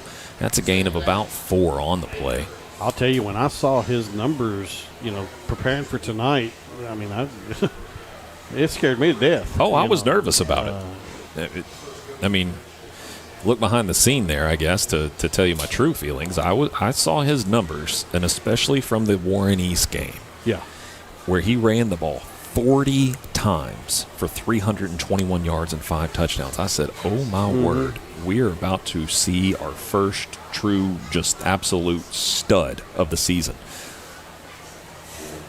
Now he's going to be stopped. Oh, my goodness. Not. Wow. I think he might just be getting warmed up. That's a grown man run right there. Yeah. And towards the end of that run, we saw I believe that was number 57, Mikey Fowler, the sophomore linebacker, pull at the ball.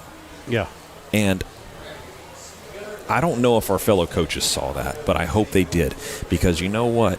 He wasn't so much worried about holding on to the ball right there as he was to try to find some contact to try to finish off that run. That was a grown man run right there. That was an 18-yard grown-up run. It sure was. Handed off to him again. He's brought down ahead of the line of scrimmage as he tries to fight forward for the yard, but I think he lost about half a yard right there. I said if he gets warmed up and gets loose, they're going to give him the ball a lot, and they are right now. But at this point, I think they're too far behind for it to matter. This is just playing into the Wildcats' hands. Let them run the ball. Let that clock keep ticking. As we are about 2:45 to play here in the second quarter. 35-7, Wildcats lead it. From the shotgun, Smith is in the backfield. 2 wide receivers set. He's back to pass his Breedwell, and he's looking deep, and he's throwing deep. And it is going to be broken up by I thought he had Rickman. intercepted. Then I thought they called it, and nobody called it. Okay. I thought that the wide receiver caught it as well, but broken up by Skylar Rickman. Excellent play there on the ball. Warren East 8, Allen County 6 at halftime. Who would have thought that would be a halftime score? I'm going to think that Warren East just played every bit of their spirits and their hearts. And maybe they did. It's the day after their coach resigned. I mean, who knows? Maybe they did. Back to pass is Breedwell again. He's got a lot of pressure, and he's going to be brought down in the backfield right at the 50-yard line. And that's by number 53, Jacob Spears. That's a 15-yard loss. Oh, my word. It's 4th down. Yeah. They're going to go for it. They got to go for it, even though it's 4th and 21? 4th and Bowling Green, I think, but you got to go for it. From the 50-yard line right now. I mean, right at the 2 minutes to play marker, and I don't know what they're doing here. Running the play clock down, probably going to call a timeout, I would guess. Yeah, they just want some time to. Again, they don't want the Wildcats to get the ball back with as little time as possible. But Coach Jamie says, I see what you're doing, so I'll call the timeout. Yeah. And get the clock stopped. Clock stops at 1:57 to go. Wildcats leading this one in the second quarter, 35-7. And just pointing out, if we do get one more touchdown, an extra point, that gets us that 35-point lead, and that converts to a running clock. And that running clock, I mean, it only stops for injury, and that we're getting set for some homecoming festivities. Yep. Get the thumbs up on that. Homecoming festivities at halftime, and also a tremendous performance by our band. If you haven't got to see that, check out our band some point before the season is over. Here is the punt. Just gets it away, and it's a good punt. Perry receives it. And he bobbles it, and he gets on top of the fumble. It looks like there was a fight for the ball. It is sent towards Franklin-Simpson. We must have been living right this week because we have made some mistakes tonight that we've not paid for, thankfully. We sure have. I think that's the first time that we've seen Brody really misplay a punt like that. We thought he touched it. On the opening punt of the game, and then that one, he just bobbled it, and we hope he's not in his head because the yips are a real thing, ladies and gentlemen, 100%. You're listening to 92.3 WFKN, Franklin, Kentucky. 1:47 to go. Wildcats leading this one 35-7. Alford goes in motion, and now we're going to see an audible at the line of scrimmage. Alford goes in motion again. Fakes the handoff. Pass. Dealt back to pass. He's looking deep. He's got a man, and he's overshot him just a little bit. He overshot the man. Hampton. That was Hampton. Man. I mean, just out of reach. That would have. I think that would have defined the term in football backbreaker if he would have been able to have gotten underneath that one. Absolutely. We saw Brady loft one up high. Well, he got a lot of arm underneath that one. I mean, he chucked that ball. That was a good 40 yards in the air that time. Now here's the handoff. Brought down just beyond the line of scrimmage. That's going to bring up third and about 9. And Brian, you know what I'm just kind of realizing is that we haven't called Blake McPherson's number, and I haven't seen him on the offensive side of the football. I don't see him on the sideline. Oh, yeah, that's true. It is really just kind of settling in with me. We've seen a lot of Cole Alford out there. Rolling out to his left is Delk. Delk's got a man in Perry. He's going to have the first down and a lot more. He's going to be pulled out of bounds. The clock will stop with just under a minute to go at 56 seconds at the Wildcat 39. So, yeah, I'm not seeing McPherson anywhere down on the sideline either. It might be one of those things where we're just seeing the lead and Coach Chaney giving him some rest as Xavier was nearly injured early on in this one, and he might just be saving him some reps. Rolling out to his right under pressure, and Delk throws it. Wow. The pitch and catch right there looking like old hat. Motioning first down for the Wildcats yet again as they get just past the midfield marker, and he gets out of bounds to stop the clock with 44 seconds to go. So a throwing drive. We're trying to put some points on the board here, even if it's a field goal. I like this aggressive nature that we're having. We could have very easily ran the clock out, but these are things you can hold on to towards the end of the season in bigger and better games than this one. The double handoff. Williams has got it, and he's up the gut, and he's got a lot of room. Juking left and juking right, juking left again, and he gets it all the way down to the Lakers' 23-yard line, and I think we've got a timeout. Wildcats now to stop the clock with 36 seconds left to play here in the second quarter. Now, if you're listening to us right now and you're wondering, man, they're up 35-7. Why aren't they just kneeling this out? Well, this is kind of an important touchdown for us because if we get up on the 35-point lead, whenever the third quarter clock starts, it's a running clock. And we all That's get to why, go home early. Exactly. You've seen this is not a situation where we are trying by any letter of the imagination to embarrass the opponent or do anything of that sorts. We're trying to get to that 35-point lead so we can get the running clock, maybe get things a little bit more underway, I guess you could say, in ending this football game, as it has been utter domination by Franklin-Simpson.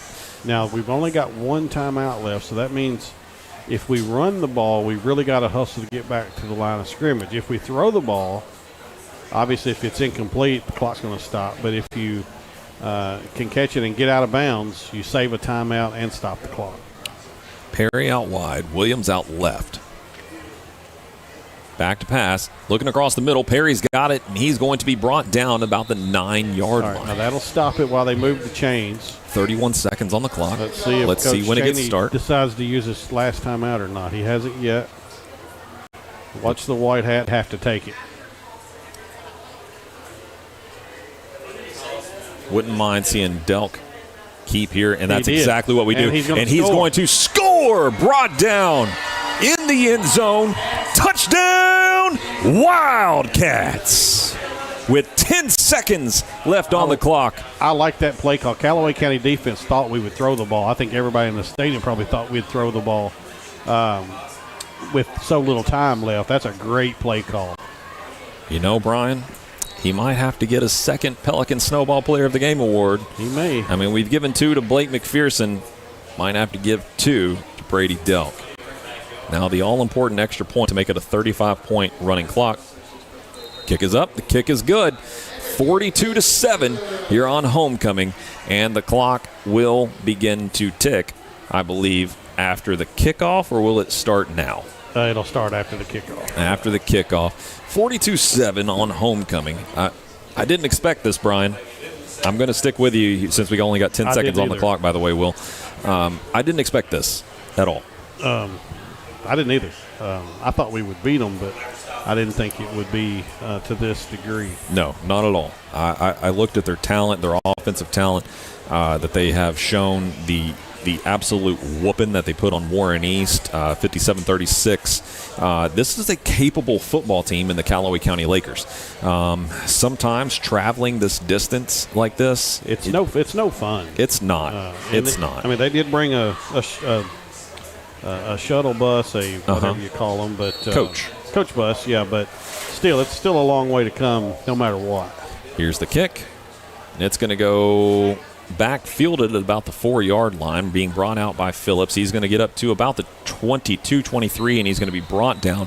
And that's going to end this one here for halftime. So heading into the third quarter, we will have a running clock, but we're going to take us about a 3-minute break, and we'll come back with some halftime discussion after your Wildcats have opened up the first half, taking names and kicking tail. 42-7.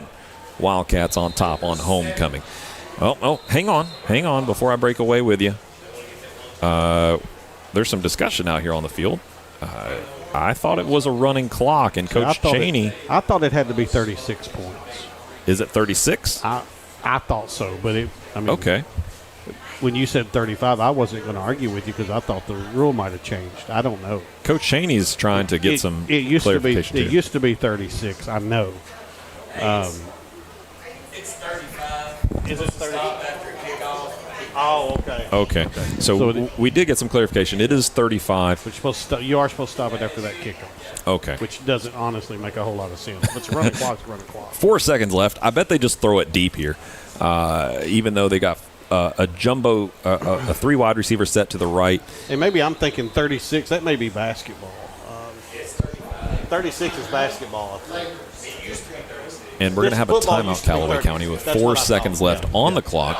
So Wildcats leading this one in the first half, 42-7.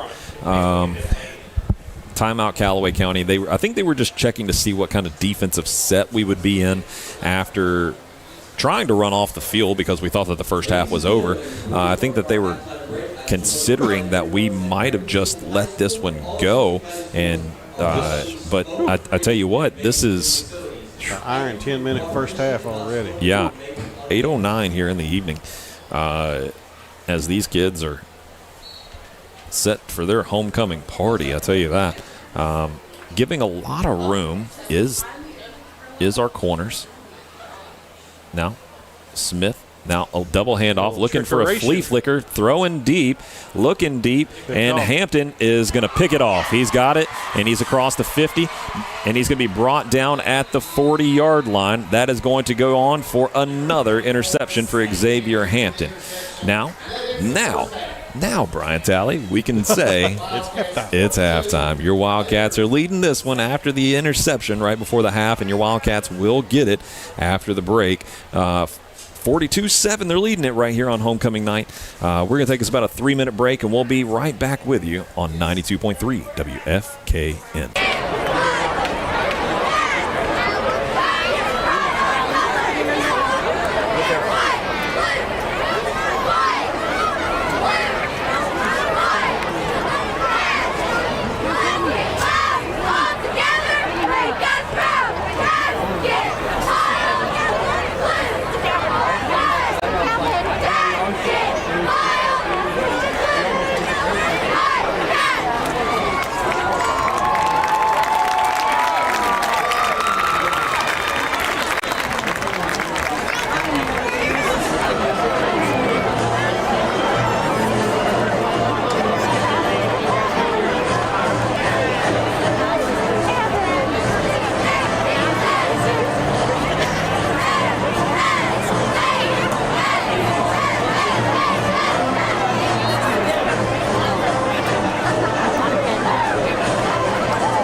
field, the best seat in the house isn't the stadium.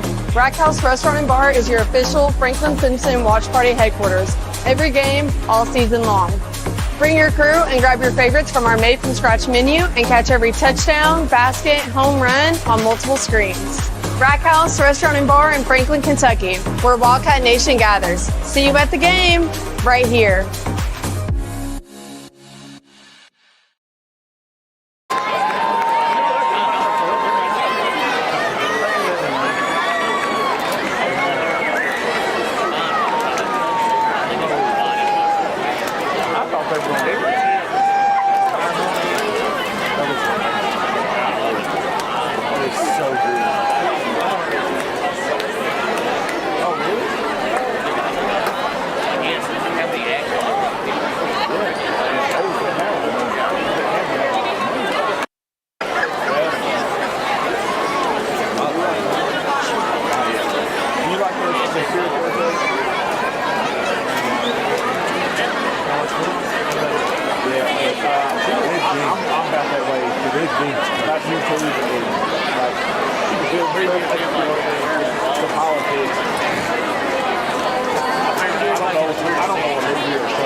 Like they didn't execute. Like he just wasn't even in prison.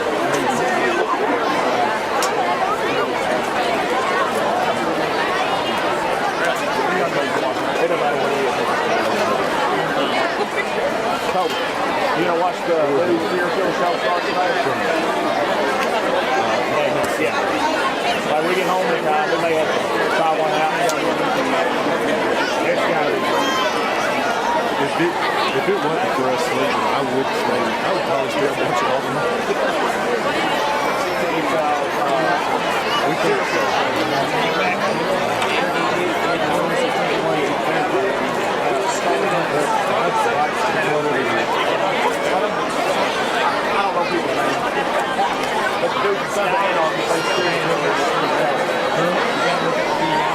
I did. I can't even find where I sent you that scripture.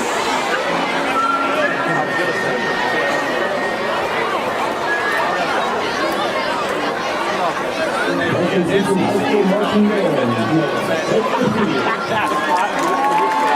see his sign today? You never know the other. I can't wait to see what Mike is got to say, but I know he didn't like it.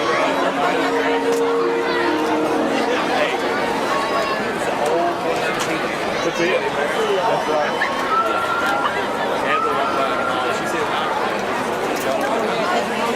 That's right.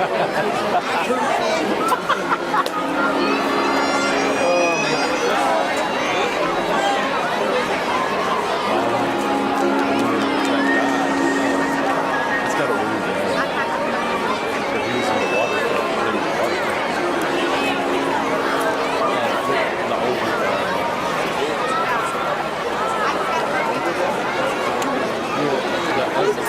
So you got the young guy holding. Yeah. Okay. Now, Franklin-Simpson High School marching band, you may take the field.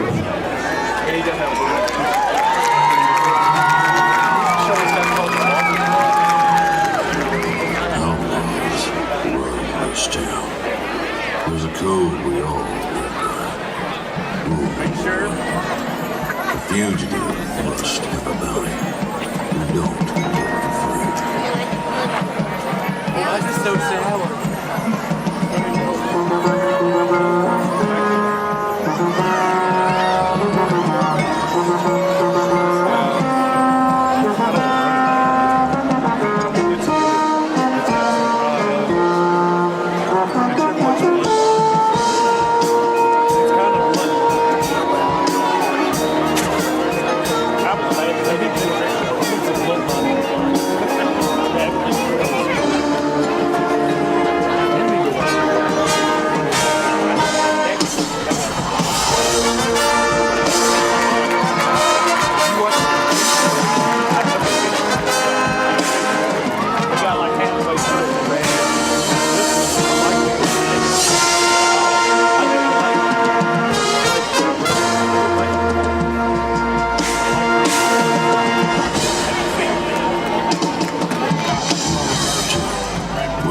are a friend or foe, nothing is ever personal. It's just business.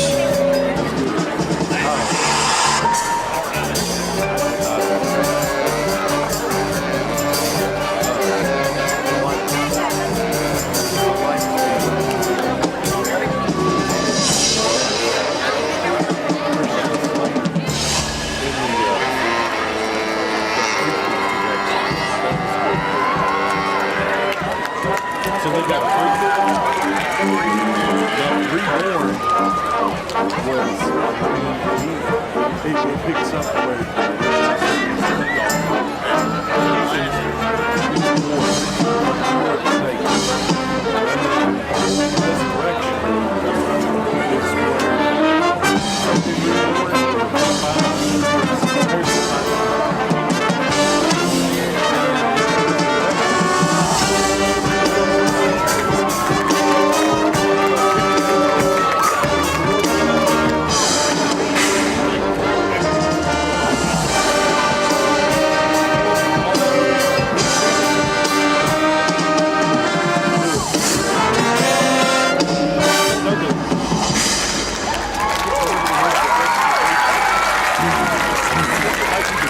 This is not an easy life. It is filled with loneliness and sorrow.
Anderson. They want the out route. It's a double move. It's sold well. Groves catches it 15-10-5.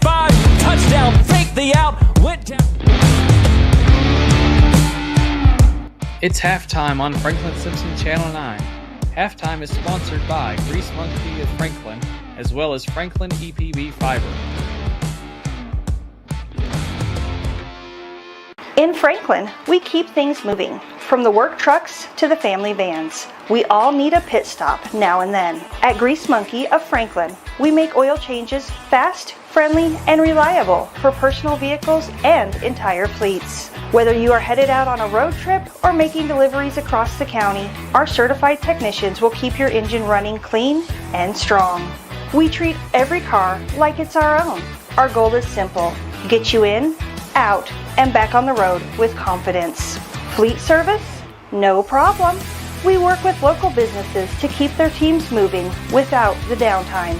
And right now, mention FS Channel 9 and get 9% off your full synthetic oil change. Grease Monkey Franklin, home time service that is done right, done fast, and built for the road ahead. Visit us at Grease Monkey across from Walmart and Nashville Road, Franklin, Kentucky.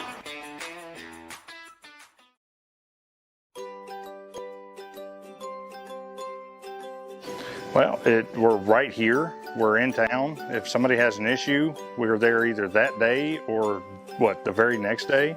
So we're able to get to it quick and fix whatever issues anybody has. Better speeds. I feel like it's a lot more reliable. With other services, you might get interference during like the weather or something, and you might lose service and have to wait for it to dry out again or something like that. But with fiber, you won't ever have that issue just because it is glass, so you can't really, weather's not really going to affect it much unless like a tree tears it down or something. We provide the city and the county, so within city limits, and then most areas that Warren provides electric service to out in the county. When the Wildcats hit the field, the best seat in the house isn't the stadium. Rack House Restaurant and Bar is your official Franklin-Simpson watch party headquarters. Every game, all season long. Bring your crew and grab your favorites from our made-from-scratch menu and catch every touchdown, basket, home run on multiple screens. Rack House Restaurant and Bar in Franklin, Kentucky, where Wildcat Nation gathers. See you at the game, right here.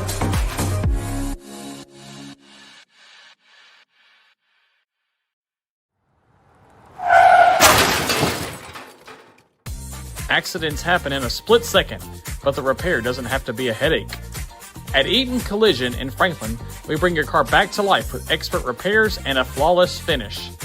We'll work directly with your insurance company to make the process quick, easy, and hassle-free for you. From dents to major damage, trust Eaton Collision to get you back on the road fast.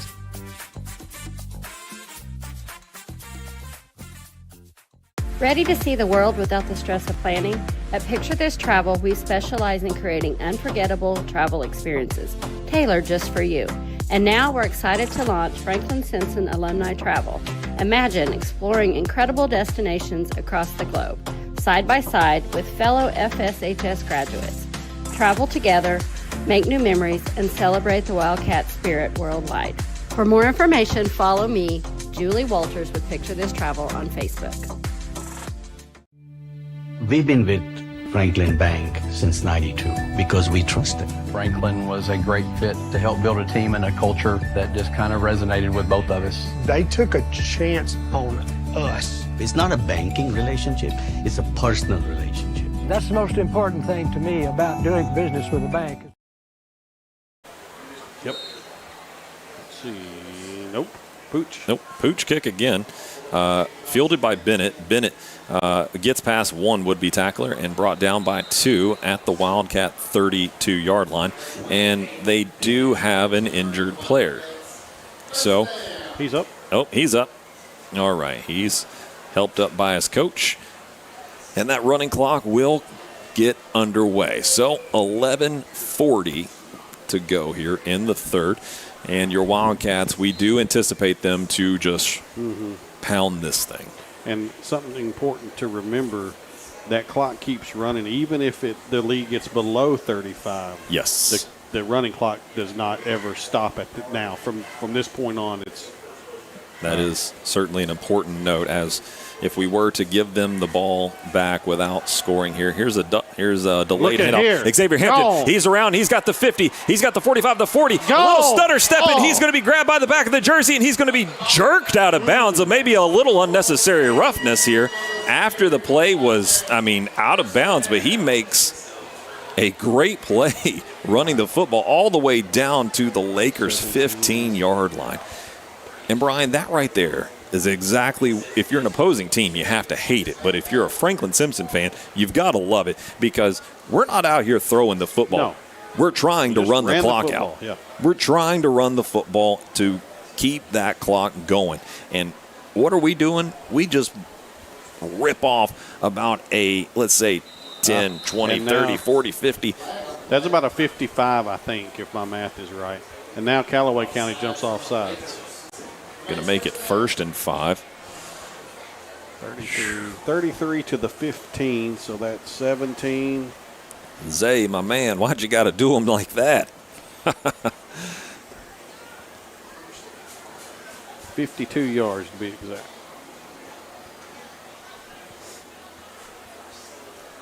Under 10 minutes to play here in the third. The crowd has thinned just a hair.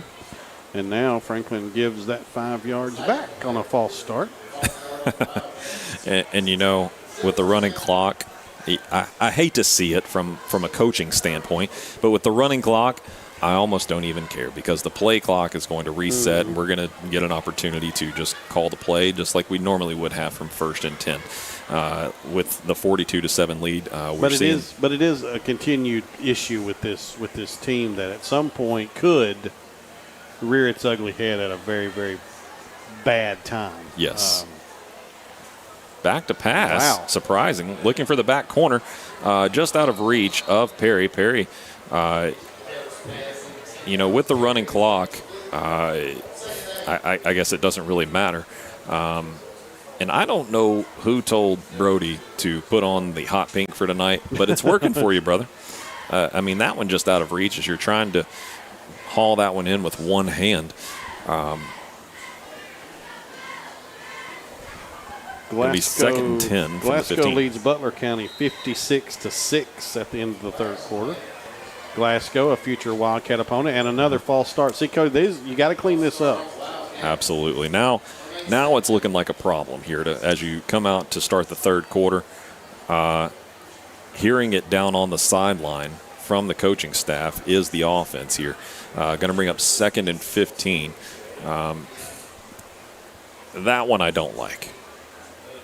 Now, we're still playing a football game here. You got to handle this seriously. And you've still got your starters in mostly. So. Cole Alford goes in motion. Double handoff. Here's Zay up the middle, pulled around. Now he's going to go to the left side. He's got nothing but green grass and end zone. Touchdown, Wildcats. Xavier Hampton scampers 20 yards. Hampton, my word. He's just so athletic.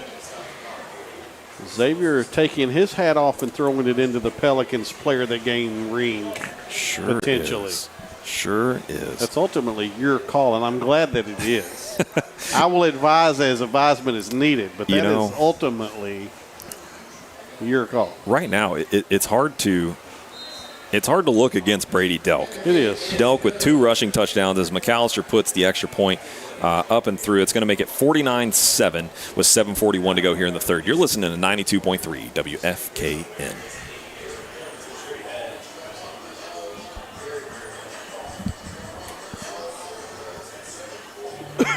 We've been with Franklin Bank since '92 because we trust them. Franklin was a great fit to help build a team and a culture that just kind of resonated with both of us. They took a chance on us. It's not a banking relationship, it's a personal relationship. That's the most important thing to me about doing business with a bank, is to have trust and faith in the people you're dealing with. And the people at Franklin Bank do every bit that needs to be done to give me that feeling.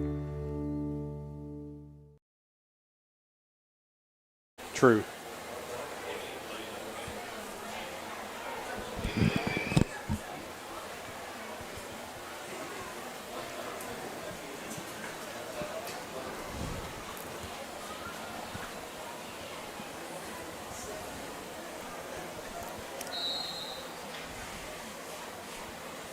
Welcome back, everybody, to 92.3 WFKN, your home for Franklin-Simpson High School's athletics.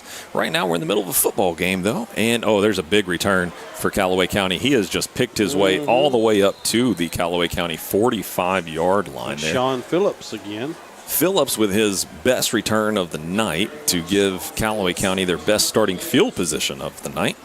Warren East is now up on Allen County midway through the third quarter, 23-6. So 23-6, looking a little bit more like what I expected there.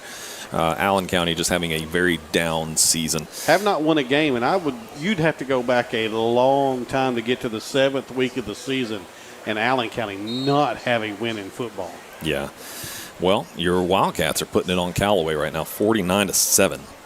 Under 7 minutes to play.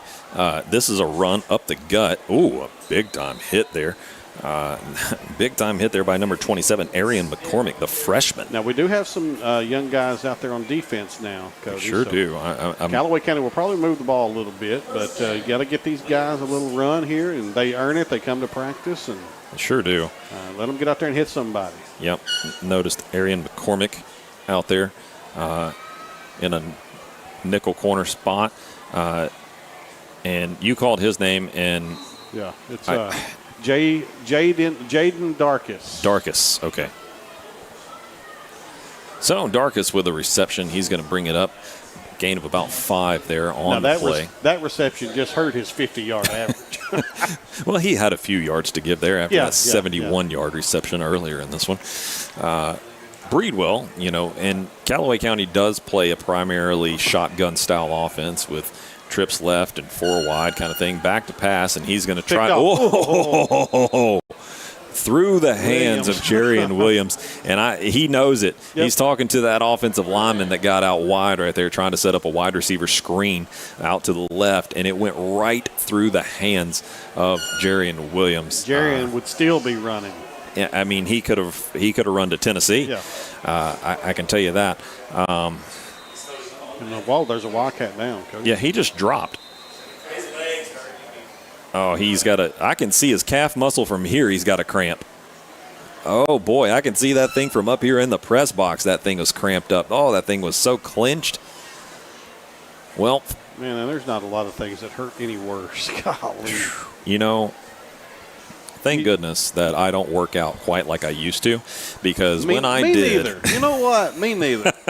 When I did, man, there wasn't nothing like coming in and getting good and dehydrated and you spilling out all that sweat, and the next thing you know, Charlie horse, and you go down like a sack of potatoes, man. 5:23 to go as both teams march back out onto the field. If I'm not mistaken, I do want to, and yes, that is 100% correct that I'm thinking right now. Jackson Gass, congratulations on making it back from injury, young man. The defense has certainly missed you. Handed off to Smith that time as speak his name and he will appear. A little Joe Hendry shout out there for you if you're a WWE fan. Jackson Gass in on the tackle. Late flag comes in. Very late. Don't know what it's about. It's probably going to be personal foul or an unsportsmanlike. We haven't seen any kind of signal yet. Things can get chippy both ways in a 49-7 football game.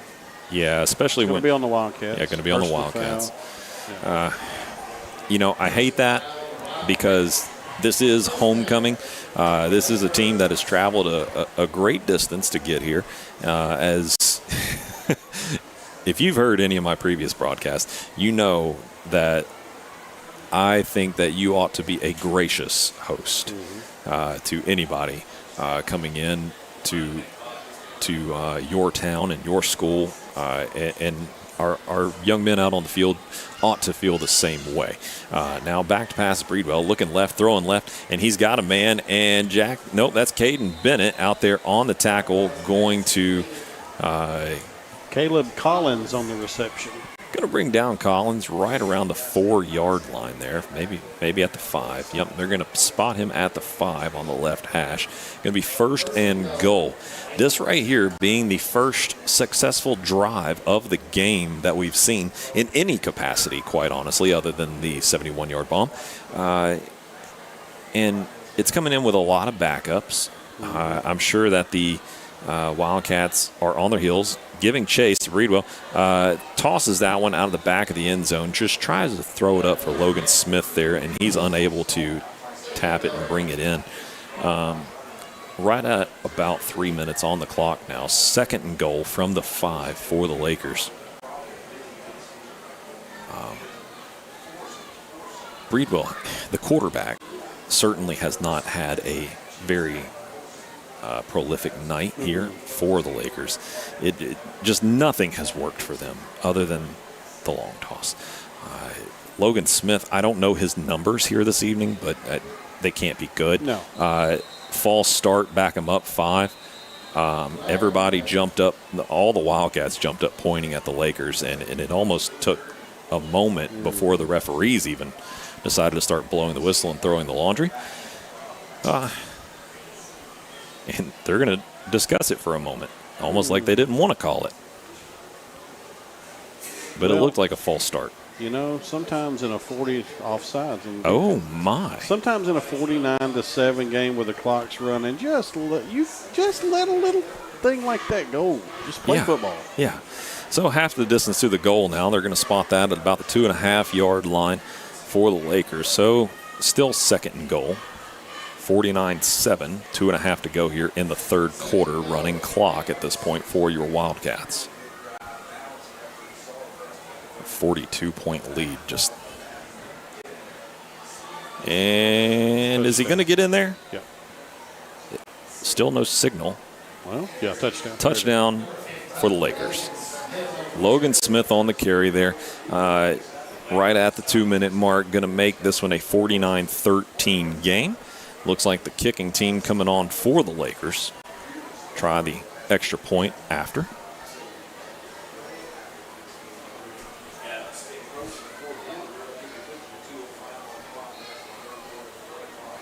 That will momentarily stop the clock. Yep, momentarily here. There's a snap. Kick is up. Kick is good. Going to be 49-14. Wildcats on top here on homecoming night. You're listening to 92.3 WFKN. Ready to see the world without the stress of planning? At Picture This Travel, we specialize in creating unforgettable travel experiences, tailored just for you. And now we're excited to launch Franklin-Simpson Alumni Travel. Imagine exploring incredible destinations across the globe, side by side with fellow FSHS graduates. Travel together, make new memories, and celebrate the Wildcat spirit worldwide. For more information, follow me, Julie Walters, with Picture This Travel on Facebook.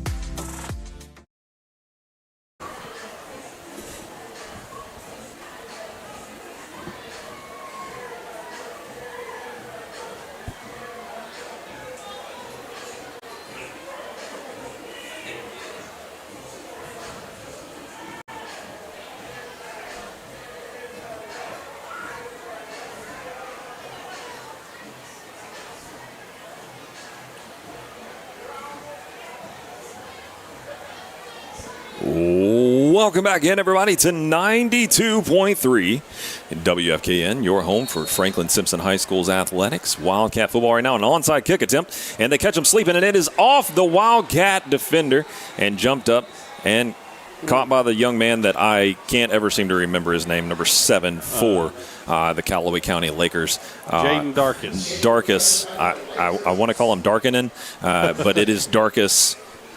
He recovers the onside kick.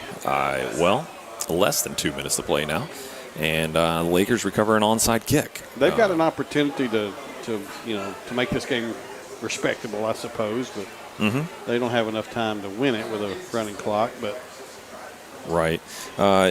Notice number 17, Jackson Price, the sophomore, out there in the cornerback position right now, as the Lakers are 4 wide.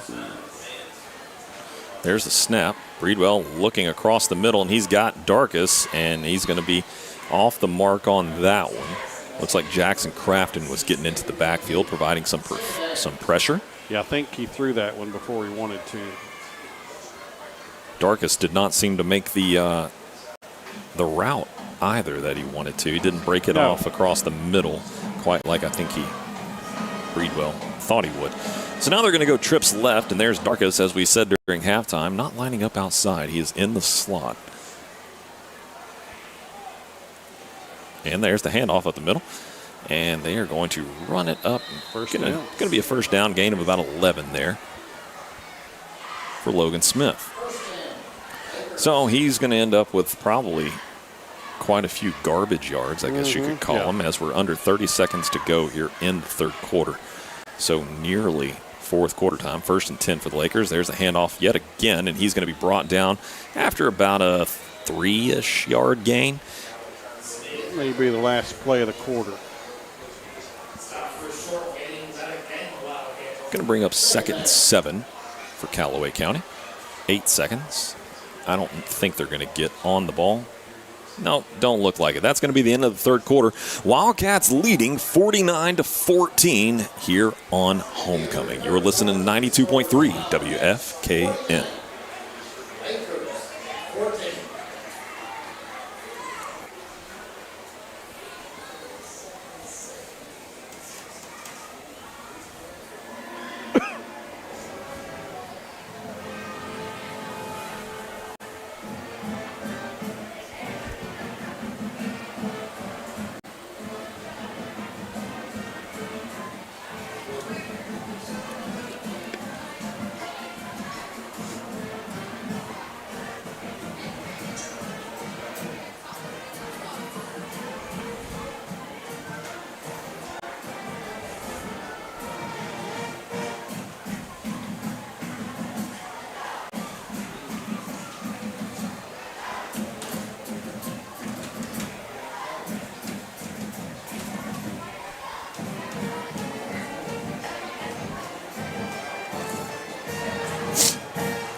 Welcome back in, everybody, to 92.3 WFKN, your home for Franklin-Simpson High School athletics.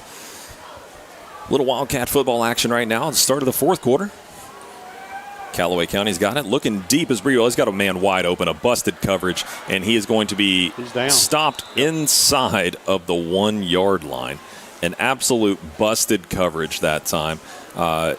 Tackled just, barely by the ankles. Making a diving stop there was Cole Alford in order to save a touchdown. 49-14, great effort there by Alford. I think that was Ty Lewis on the reception, I think. Alford, you can tell he's hurting right now.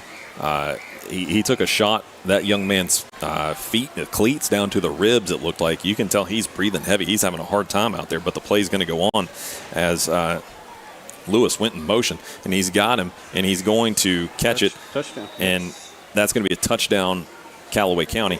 That's one right there where that's a learning situation for Alford. He should have went down. Yep. Learning experience right now, and he's still hurt, it looks like. He's still, I understand you want to stay in the game and you want to get all the playing time that you can, but go down, young man. Yeah. If you're hurt, you're hurt, and it's okay. Nobody's going to hold it against you. The kick is up, and the kick is good for Callaway County and make this a 49-21 score here with 10:57 to play in the third quarter. And you know what's coming again. They're going to onside kick it again. Yeah, going to be another onside kick. Try to get this one, another possession straight into the hands of their offense, as they've put back-to-back scores up on there. It's a 28-point game now.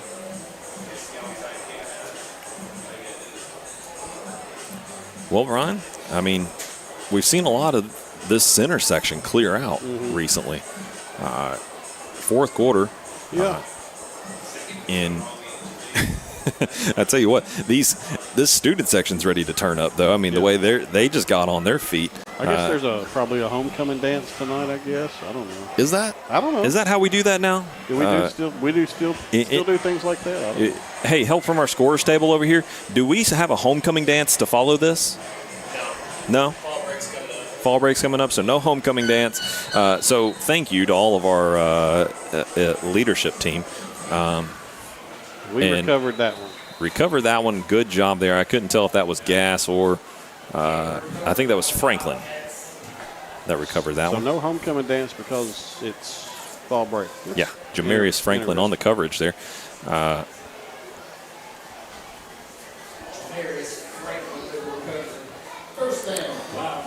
Now, the clock goes back to running, even though they are within that 35-point time frame there. So a short field for the Wildcats. Just over 10 minutes to play here in the fourth on a running clock. Oh, wow. New quarterback in the game. Yeah, new quarterback in the game, and it showed right there. Yeah, it did. I mean, turns and runs right into his running back. Nash Billou, I believe, is how that's pronounced. I've heard it Billou, and I've heard it Bilyeu. I don't know how he pronounced it. Bilyeu was me, and then I had a few people after the last time that we saw Nash in the game say Billou. So, you know what I'm going to do? I'm going to call him Nash. Yeah. And Nash is a pretty cool name. I mean, that's the best escape route there is just call him Nash. So, Nash getting the play call here. And it's 2nd and 17, by the way. It sure is. So, Nash gets under center. 2 down running backs. There's the toss out wide left. He's got a little running room there. Is number 17, Jackson Price, and he's going to bring it back out across midfield. A gain of about 5 on the carry. Going to bring up 3rd and 12 now.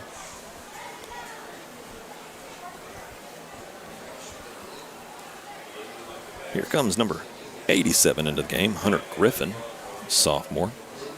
Seeing some of these underclassmen running in and out of the game. I see Keegan Hazel out there.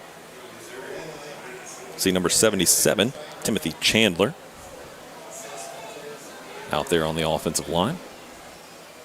Nash under center. There's the handoff to Price. Price brought down at the 50. It's going to be a loss of 1. 4th down. 4th and 12, and here comes. Are we going to send the punt team? Nope. Don't think so. Don't think so. Under 8.5 to play now in the 4th. And Griffin's got a call, maybe. Maybe we see what kind of arm Nash has here on 4th and 14. I wouldn't think they would throw it, but I wouldn't think so. Also, wouldn't have thought we would go for it, honestly. So. No, I did not either. 2 down running backs. Nash under center. And I don't know if that was a botched option call or what, but brought down immediately in the backfield there was number 17, Jackson Price paid the price for it, whatever he did. The call was, or a little bit of was, a Happy Gilmore throwback. The price is wrong, Jackson. Yeah. That one, hate that for you, buddy.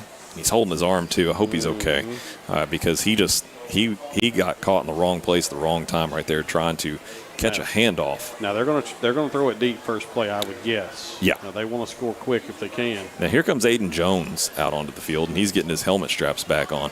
49-21, under 7.5 to play. Motions left, and he's chucking it deep, and he's got a man wide open. That's a touchdown. Yeah. I mean, an easy touchdown, pitch and catch touchdown, and that's going to make this a 21-point game.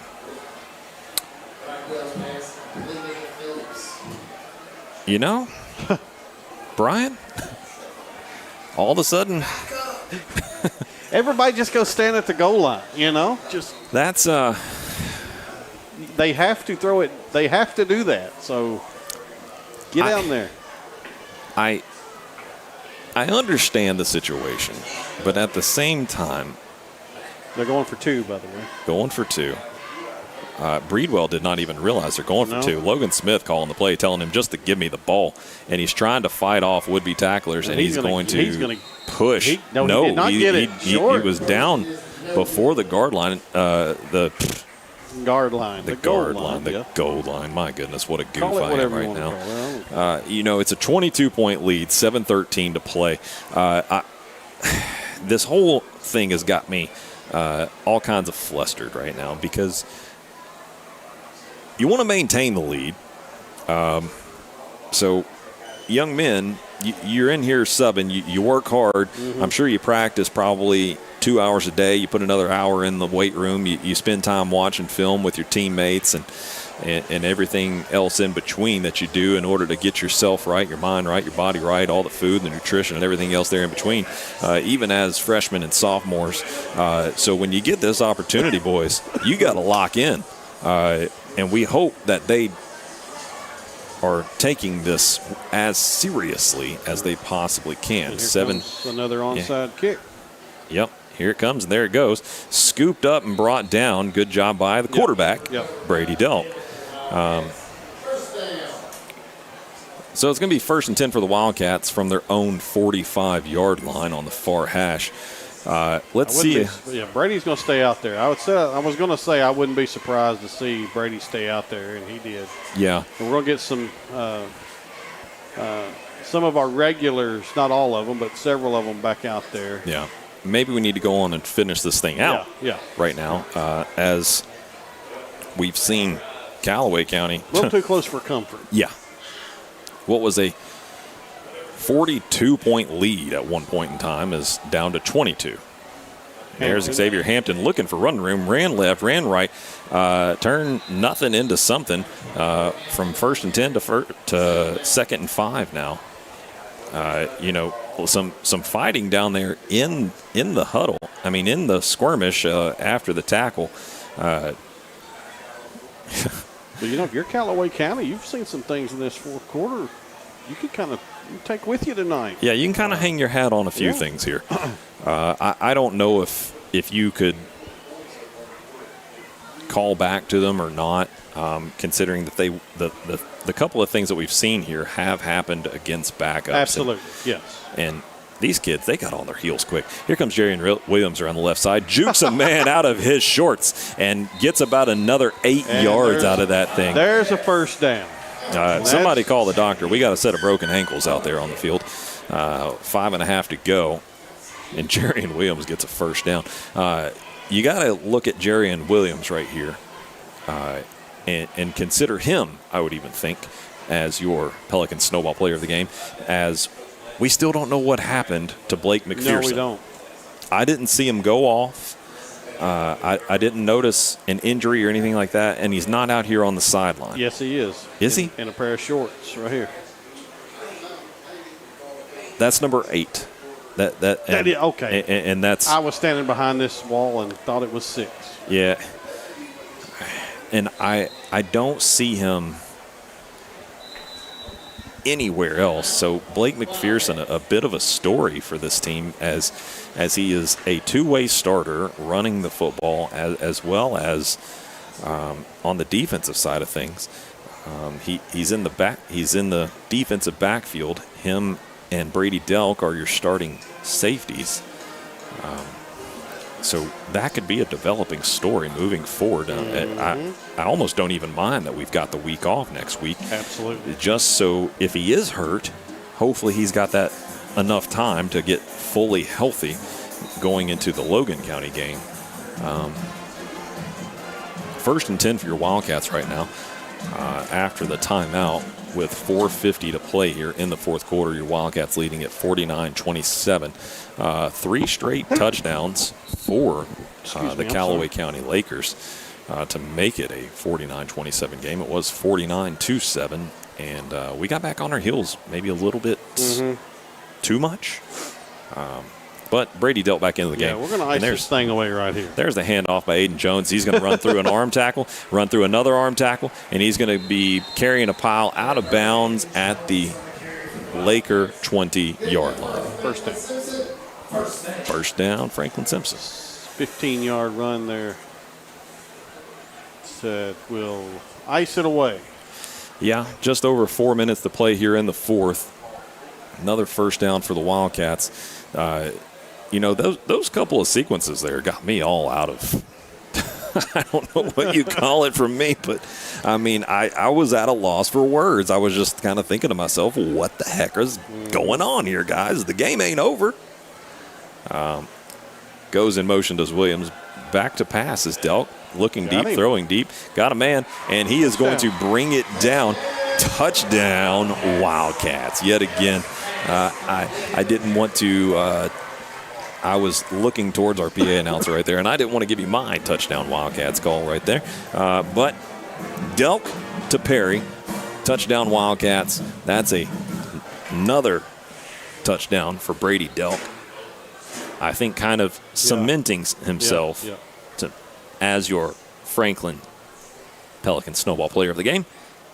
That's going to make it 56. Point after attempt by McAllister is going to make it 56-27. Big time win here coming on. So you're listening to 92.3 WFKN.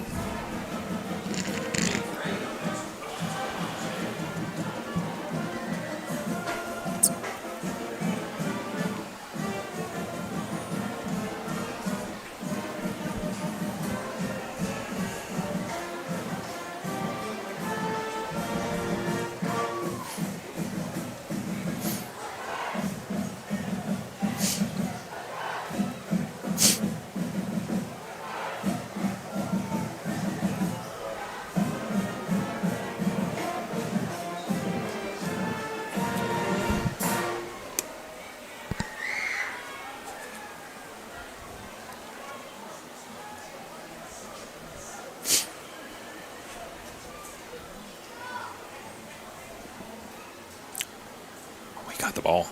We have the ball.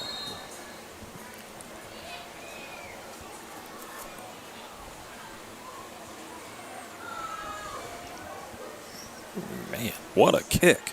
Mm-hmm.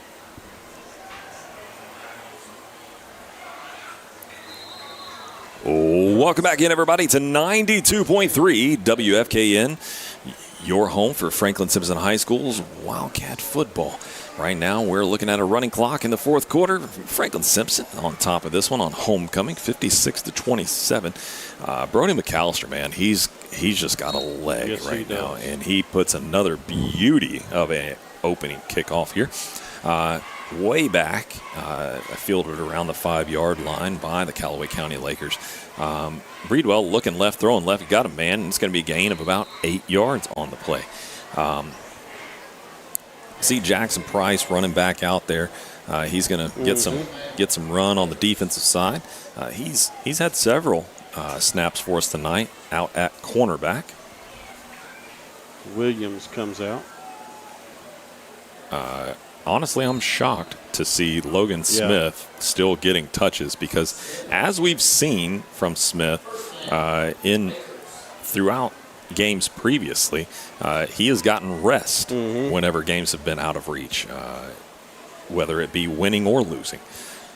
So I'm kind of surprised to see Smith still in this one, but 2:20 to go here in the fourth on the running clock. Breedwell looking up. They set up the wide receiver screen very well, and they've got a man running out. He brings it back across the middle there to number 2. Number 2 is going to be Ty Lewis.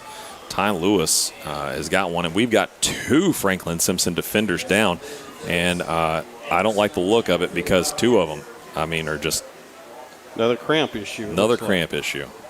Thankfully, that's all it is. Because that's going to stop the clock is why. So 2:04 on the clock, 56-27 Wildcats. That was Datay Garrett down, but he looks like he's back up, and he's kind of shuffling that leg a little bit as he's running back towards the huddle, towards Franklin-Simpson's sideline. And number 33, Gene Velasco. Velasco has been all over the field so far this evening. A little bit of a score update, Brian. You want to tell us about it with West Kentucky? They're at the 2-minute, can't call it the 2-minute warning in college, 2-minute timeout. WKU 27, Delaware 24, but Western has the ball. Hilltoppers, hopefully, getting a big win. Breedwell searching the field very nicely. That's coming back. Yeah, it's coming back. Looking like it's going to be a hold. Gain of about 20, close to 20 yards there on the play, but holding in the backfield.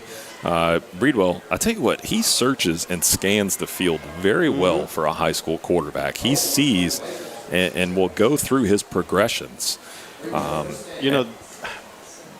They're not a bad football. And I think they're probably a little bit better than they've looked tonight. But I think so as well. They're a county school, a rural county school. Murray is the good program over there in that county. But they've got a couple of nice athletes on this team. They really do. I think that they just kind of run into a homecoming buzzsaw. Yeah. The give is to Smith up the middle, and he's got a lot of room, and he's going to break it. He's going to be free for a touchdown. He breaks yards. It up the middle there. 48-yard touchdown for Logan Smith with 122 to go on the clock. And he's going to turn this one, a little closer. Yep. Going to make it 56-33. See if they're going to kick the extra point or what they're going to do. They're going to kick the extra point. Yeah, I think coach for them, Kobe Lewis, is probably seeing the writing on the wall with 1:22 to go. As I anticipate Franklin-Simpson, after this clock gets going, go out on the field, kneel it one time after this kickoff, and maybe one more time unless Calloway County decides to try another onside kick. But it's not the right score, is it? We only got 20. No. The score ought to be 34-56, I believe. 34-56. I was like, how did they just get a point out of that? I'm all for it. Yeah, just give them the one. Touchdowns don't count. You only get the extra point from this point forward. You only get the extra point, not the touchdown. Yeah, we're just having a little bit of fun here with our scorekeeper up here in our booth here after the game. This has been a fun night for Franklin-Simpson. Other than a few moments where we got a little bit too lackadaisical back on our heels. And I would imagine they're going to try another onside kick because I see all their starters out there right now on that special teams line. They're going to come this way this time. Yeah. Yep. No, little pooch. See if they could get under it. They couldn't. Good hands sure right there. Couldn't. Good hands there by number 27, Arian McCormick, the freshman. And I tell you what, that takes guts. Absolutely. Whenever you're catching one and you're trying to get high for that one, you're trying to high point it, and you've got all these, and he's getting some coaching. Yeah, he's getting some coaching. Hey, you got to fair catch that. Yeah, you got to fair catch it because he took a little bit. Not a full shot, but Logan Smith was about to Bill Goldberg spear him right there to try to punch that ball out. And here comes victory formation with 45 seconds to play. Snap it one time, and this thing will be over with. Yeah. And your Wildcats are, as expected, this entire second half going to walk away with an easy at-home victory for homecoming. Again, good luck to our soccer teams tomorrow in the 13th District Tournament. You'll be able to catch that game on Franklin-Simpson Channel 9, our fantastic video coverage throughout the season done by Mr. Aaron Talley. Shout out to your boy. Hey, I know him. Your boy there, Aaron Talley. A phenomenal resource to this community in Franklin-Simpson High School. This community's lucky to have him. I'm not saying that just because he's mine, but I'm not sure sometimes they realize how lucky they are. 100% agreed. As our boys are lining up to shake hands here after the game and pass out the good games, your Wildcats are coming away winners 56-34. Pelican Snowball player of the game is going to be your senior quarterback, Brady Delk. Brady ran for 2 scores, tossed for 1, and had a pick 6. Just about as good of a game as you can get from a two-way player. He's done a phenomenal job. Shout out Jarian Williams, the senior, getting a running touchdown here on homecoming. Cole Alford getting in the mix and running for 1. And, of course, Xavier Hampton getting a late touchdown there, running the score up to 49 before this thing's just been out of reach. I'm running out of words to describe it because this thing's been out of reach a whole lot. Yep. I mean, most of the evening this thing's been done and over with. It felt like it was finished from the very beginning. It's a good win. Now the biggest game of the season is definitely the next one. So. That's right. 2 weeks away. 2 weeks away. McPherson collarbone. Broken? Do we know? Probably broken. And that, if it is in fact broken for Blake McPherson, that would put an end. That's heartbreaking. Yeah, that would put an end to his senior season because, I mean. Well, let's pray it's not. Yeah, let's pray it's not. Prayers up for that young man. And thankfully, the game tonight, we didn't need him in. So, yeah. Let him heal. Like you said, no game next week. So, if it's not broken, maybe, we'll see. Yeah, we'll see. Prayers up for that young man. Tell you what, we're going to take ourselves about a 4-minute break, if you don't mind, back in studio for us. Shout out Will Cody, allowing the maestro on the ones and twos. Absolutely a maestro on the ones and twos. He's done a pretty doggone good job for us, I think, back in studio. And I tell you what, your Wildcats are coming away winners on homecoming, just like we had it written up. Right, Brian? Absolutely. So we're going to take us a 4-minute break, and we're going to see if our Coach Cheney's going to come up and hang out with us, and we're going to talk about our Pelican Snowball Player of the Game, Brady Delk, a little bit more, right here live on 92.3 WFKN. We've been with Thanks, man. Franklin Appreciate Bank you. since '92 because we trust them. Franklin was a great fit to help build a team and a culture that just kind of resonated with both of us. They took a chance on us. It's not a banking relationship, it's a personal relationship. That's the most important thing to me about doing business with a bank is to have trust and faith in the people you're dealing with. And the people at Franklin Bank do every bit that needs to be done to give me that feeling.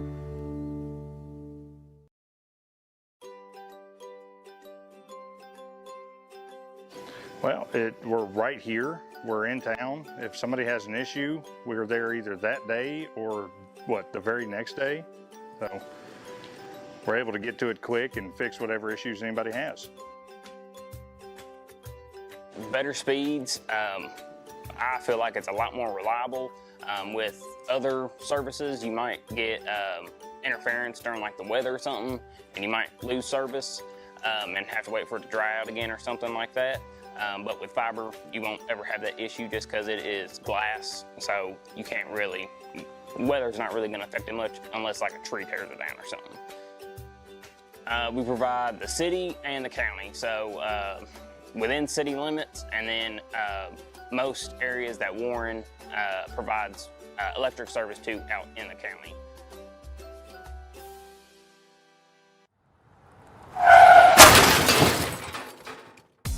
Accidents happen in a split second, but the repair doesn't have to be a headache. At Eaton Collision in Franklin, we bring your car back to life with expert repairs and a flawless finish. We'll work directly with your insurance company to make the process quick, easy, and hassle-free for you. From dents to major damage, trust Eaton Collision to get you back on the road fast.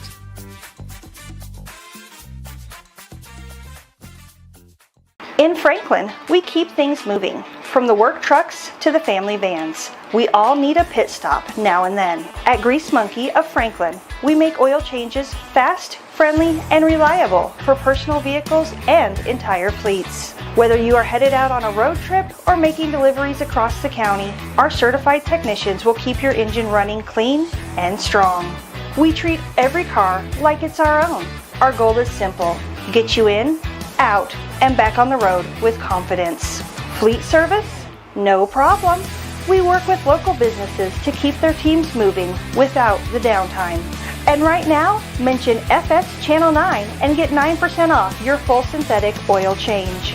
Grease Monkey Franklin, home time service that is done right, done fast, and built for the road ahead. Visit us at Grease Monkey across from Walmart and Nashville Road, Franklin, Kentucky. Ready to see the world without the stress of planning? At Picture This Travel, we specialize in creating unforgettable travel experiences, tailored just for you. And now we're excited to launch Franklin-Simpson Alumni Travel. Imagine exploring incredible destinations across the globe, side by side with fellow FSHS graduates. Travel together, make new memories, and celebrate the Wildcat spirit worldwide. For more information, follow me, Julie Walters with Picture This Travel on Facebook. My favorite thing about working here is getting to serve the community and help people with their electric and their fiber internet. We're local, so we live and work right here in Franklin, so taking care of our neighbors isn't just business, it's personal. Fiber means faster, more reliable internet for work, school, and entertainment without lag or buffering. It's more than power and fiber, it's about peace of mind. We're not just an electric company, we're neighbors. When the Wildcats hit the field, the best seat in the house isn't the stadium. Rack House Restaurant and Bar is your official Franklin-Simpson Watch Party headquarters. Every game, all season long. Bring your crew and grab your favorites from our made-from-scratch menu and catch every touchdown, basket, home run on multiple screens. Rack House Restaurant and Bar in Franklin, Kentucky, where Wildcat Nation gathers. See you at the game, right here.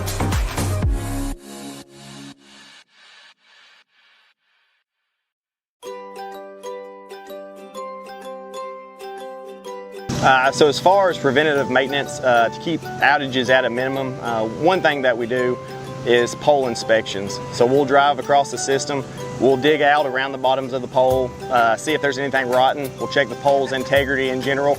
So as you can see now, we're changing out some wire on some poles that we have recently changed out. As they age, they start to crack or rot at the bottom, so we try to stay ahead of those types of outages. Probably the neatest part of working here. So working in the community that I live in and grew up in, there's a lot of satisfaction that comes from that. You know, if there is an outage, there's a good chance that you're restoring power, maybe to a family member, a friend, your preacher, something like that. So just being able to help and serve the people that you know, that's a good feeling.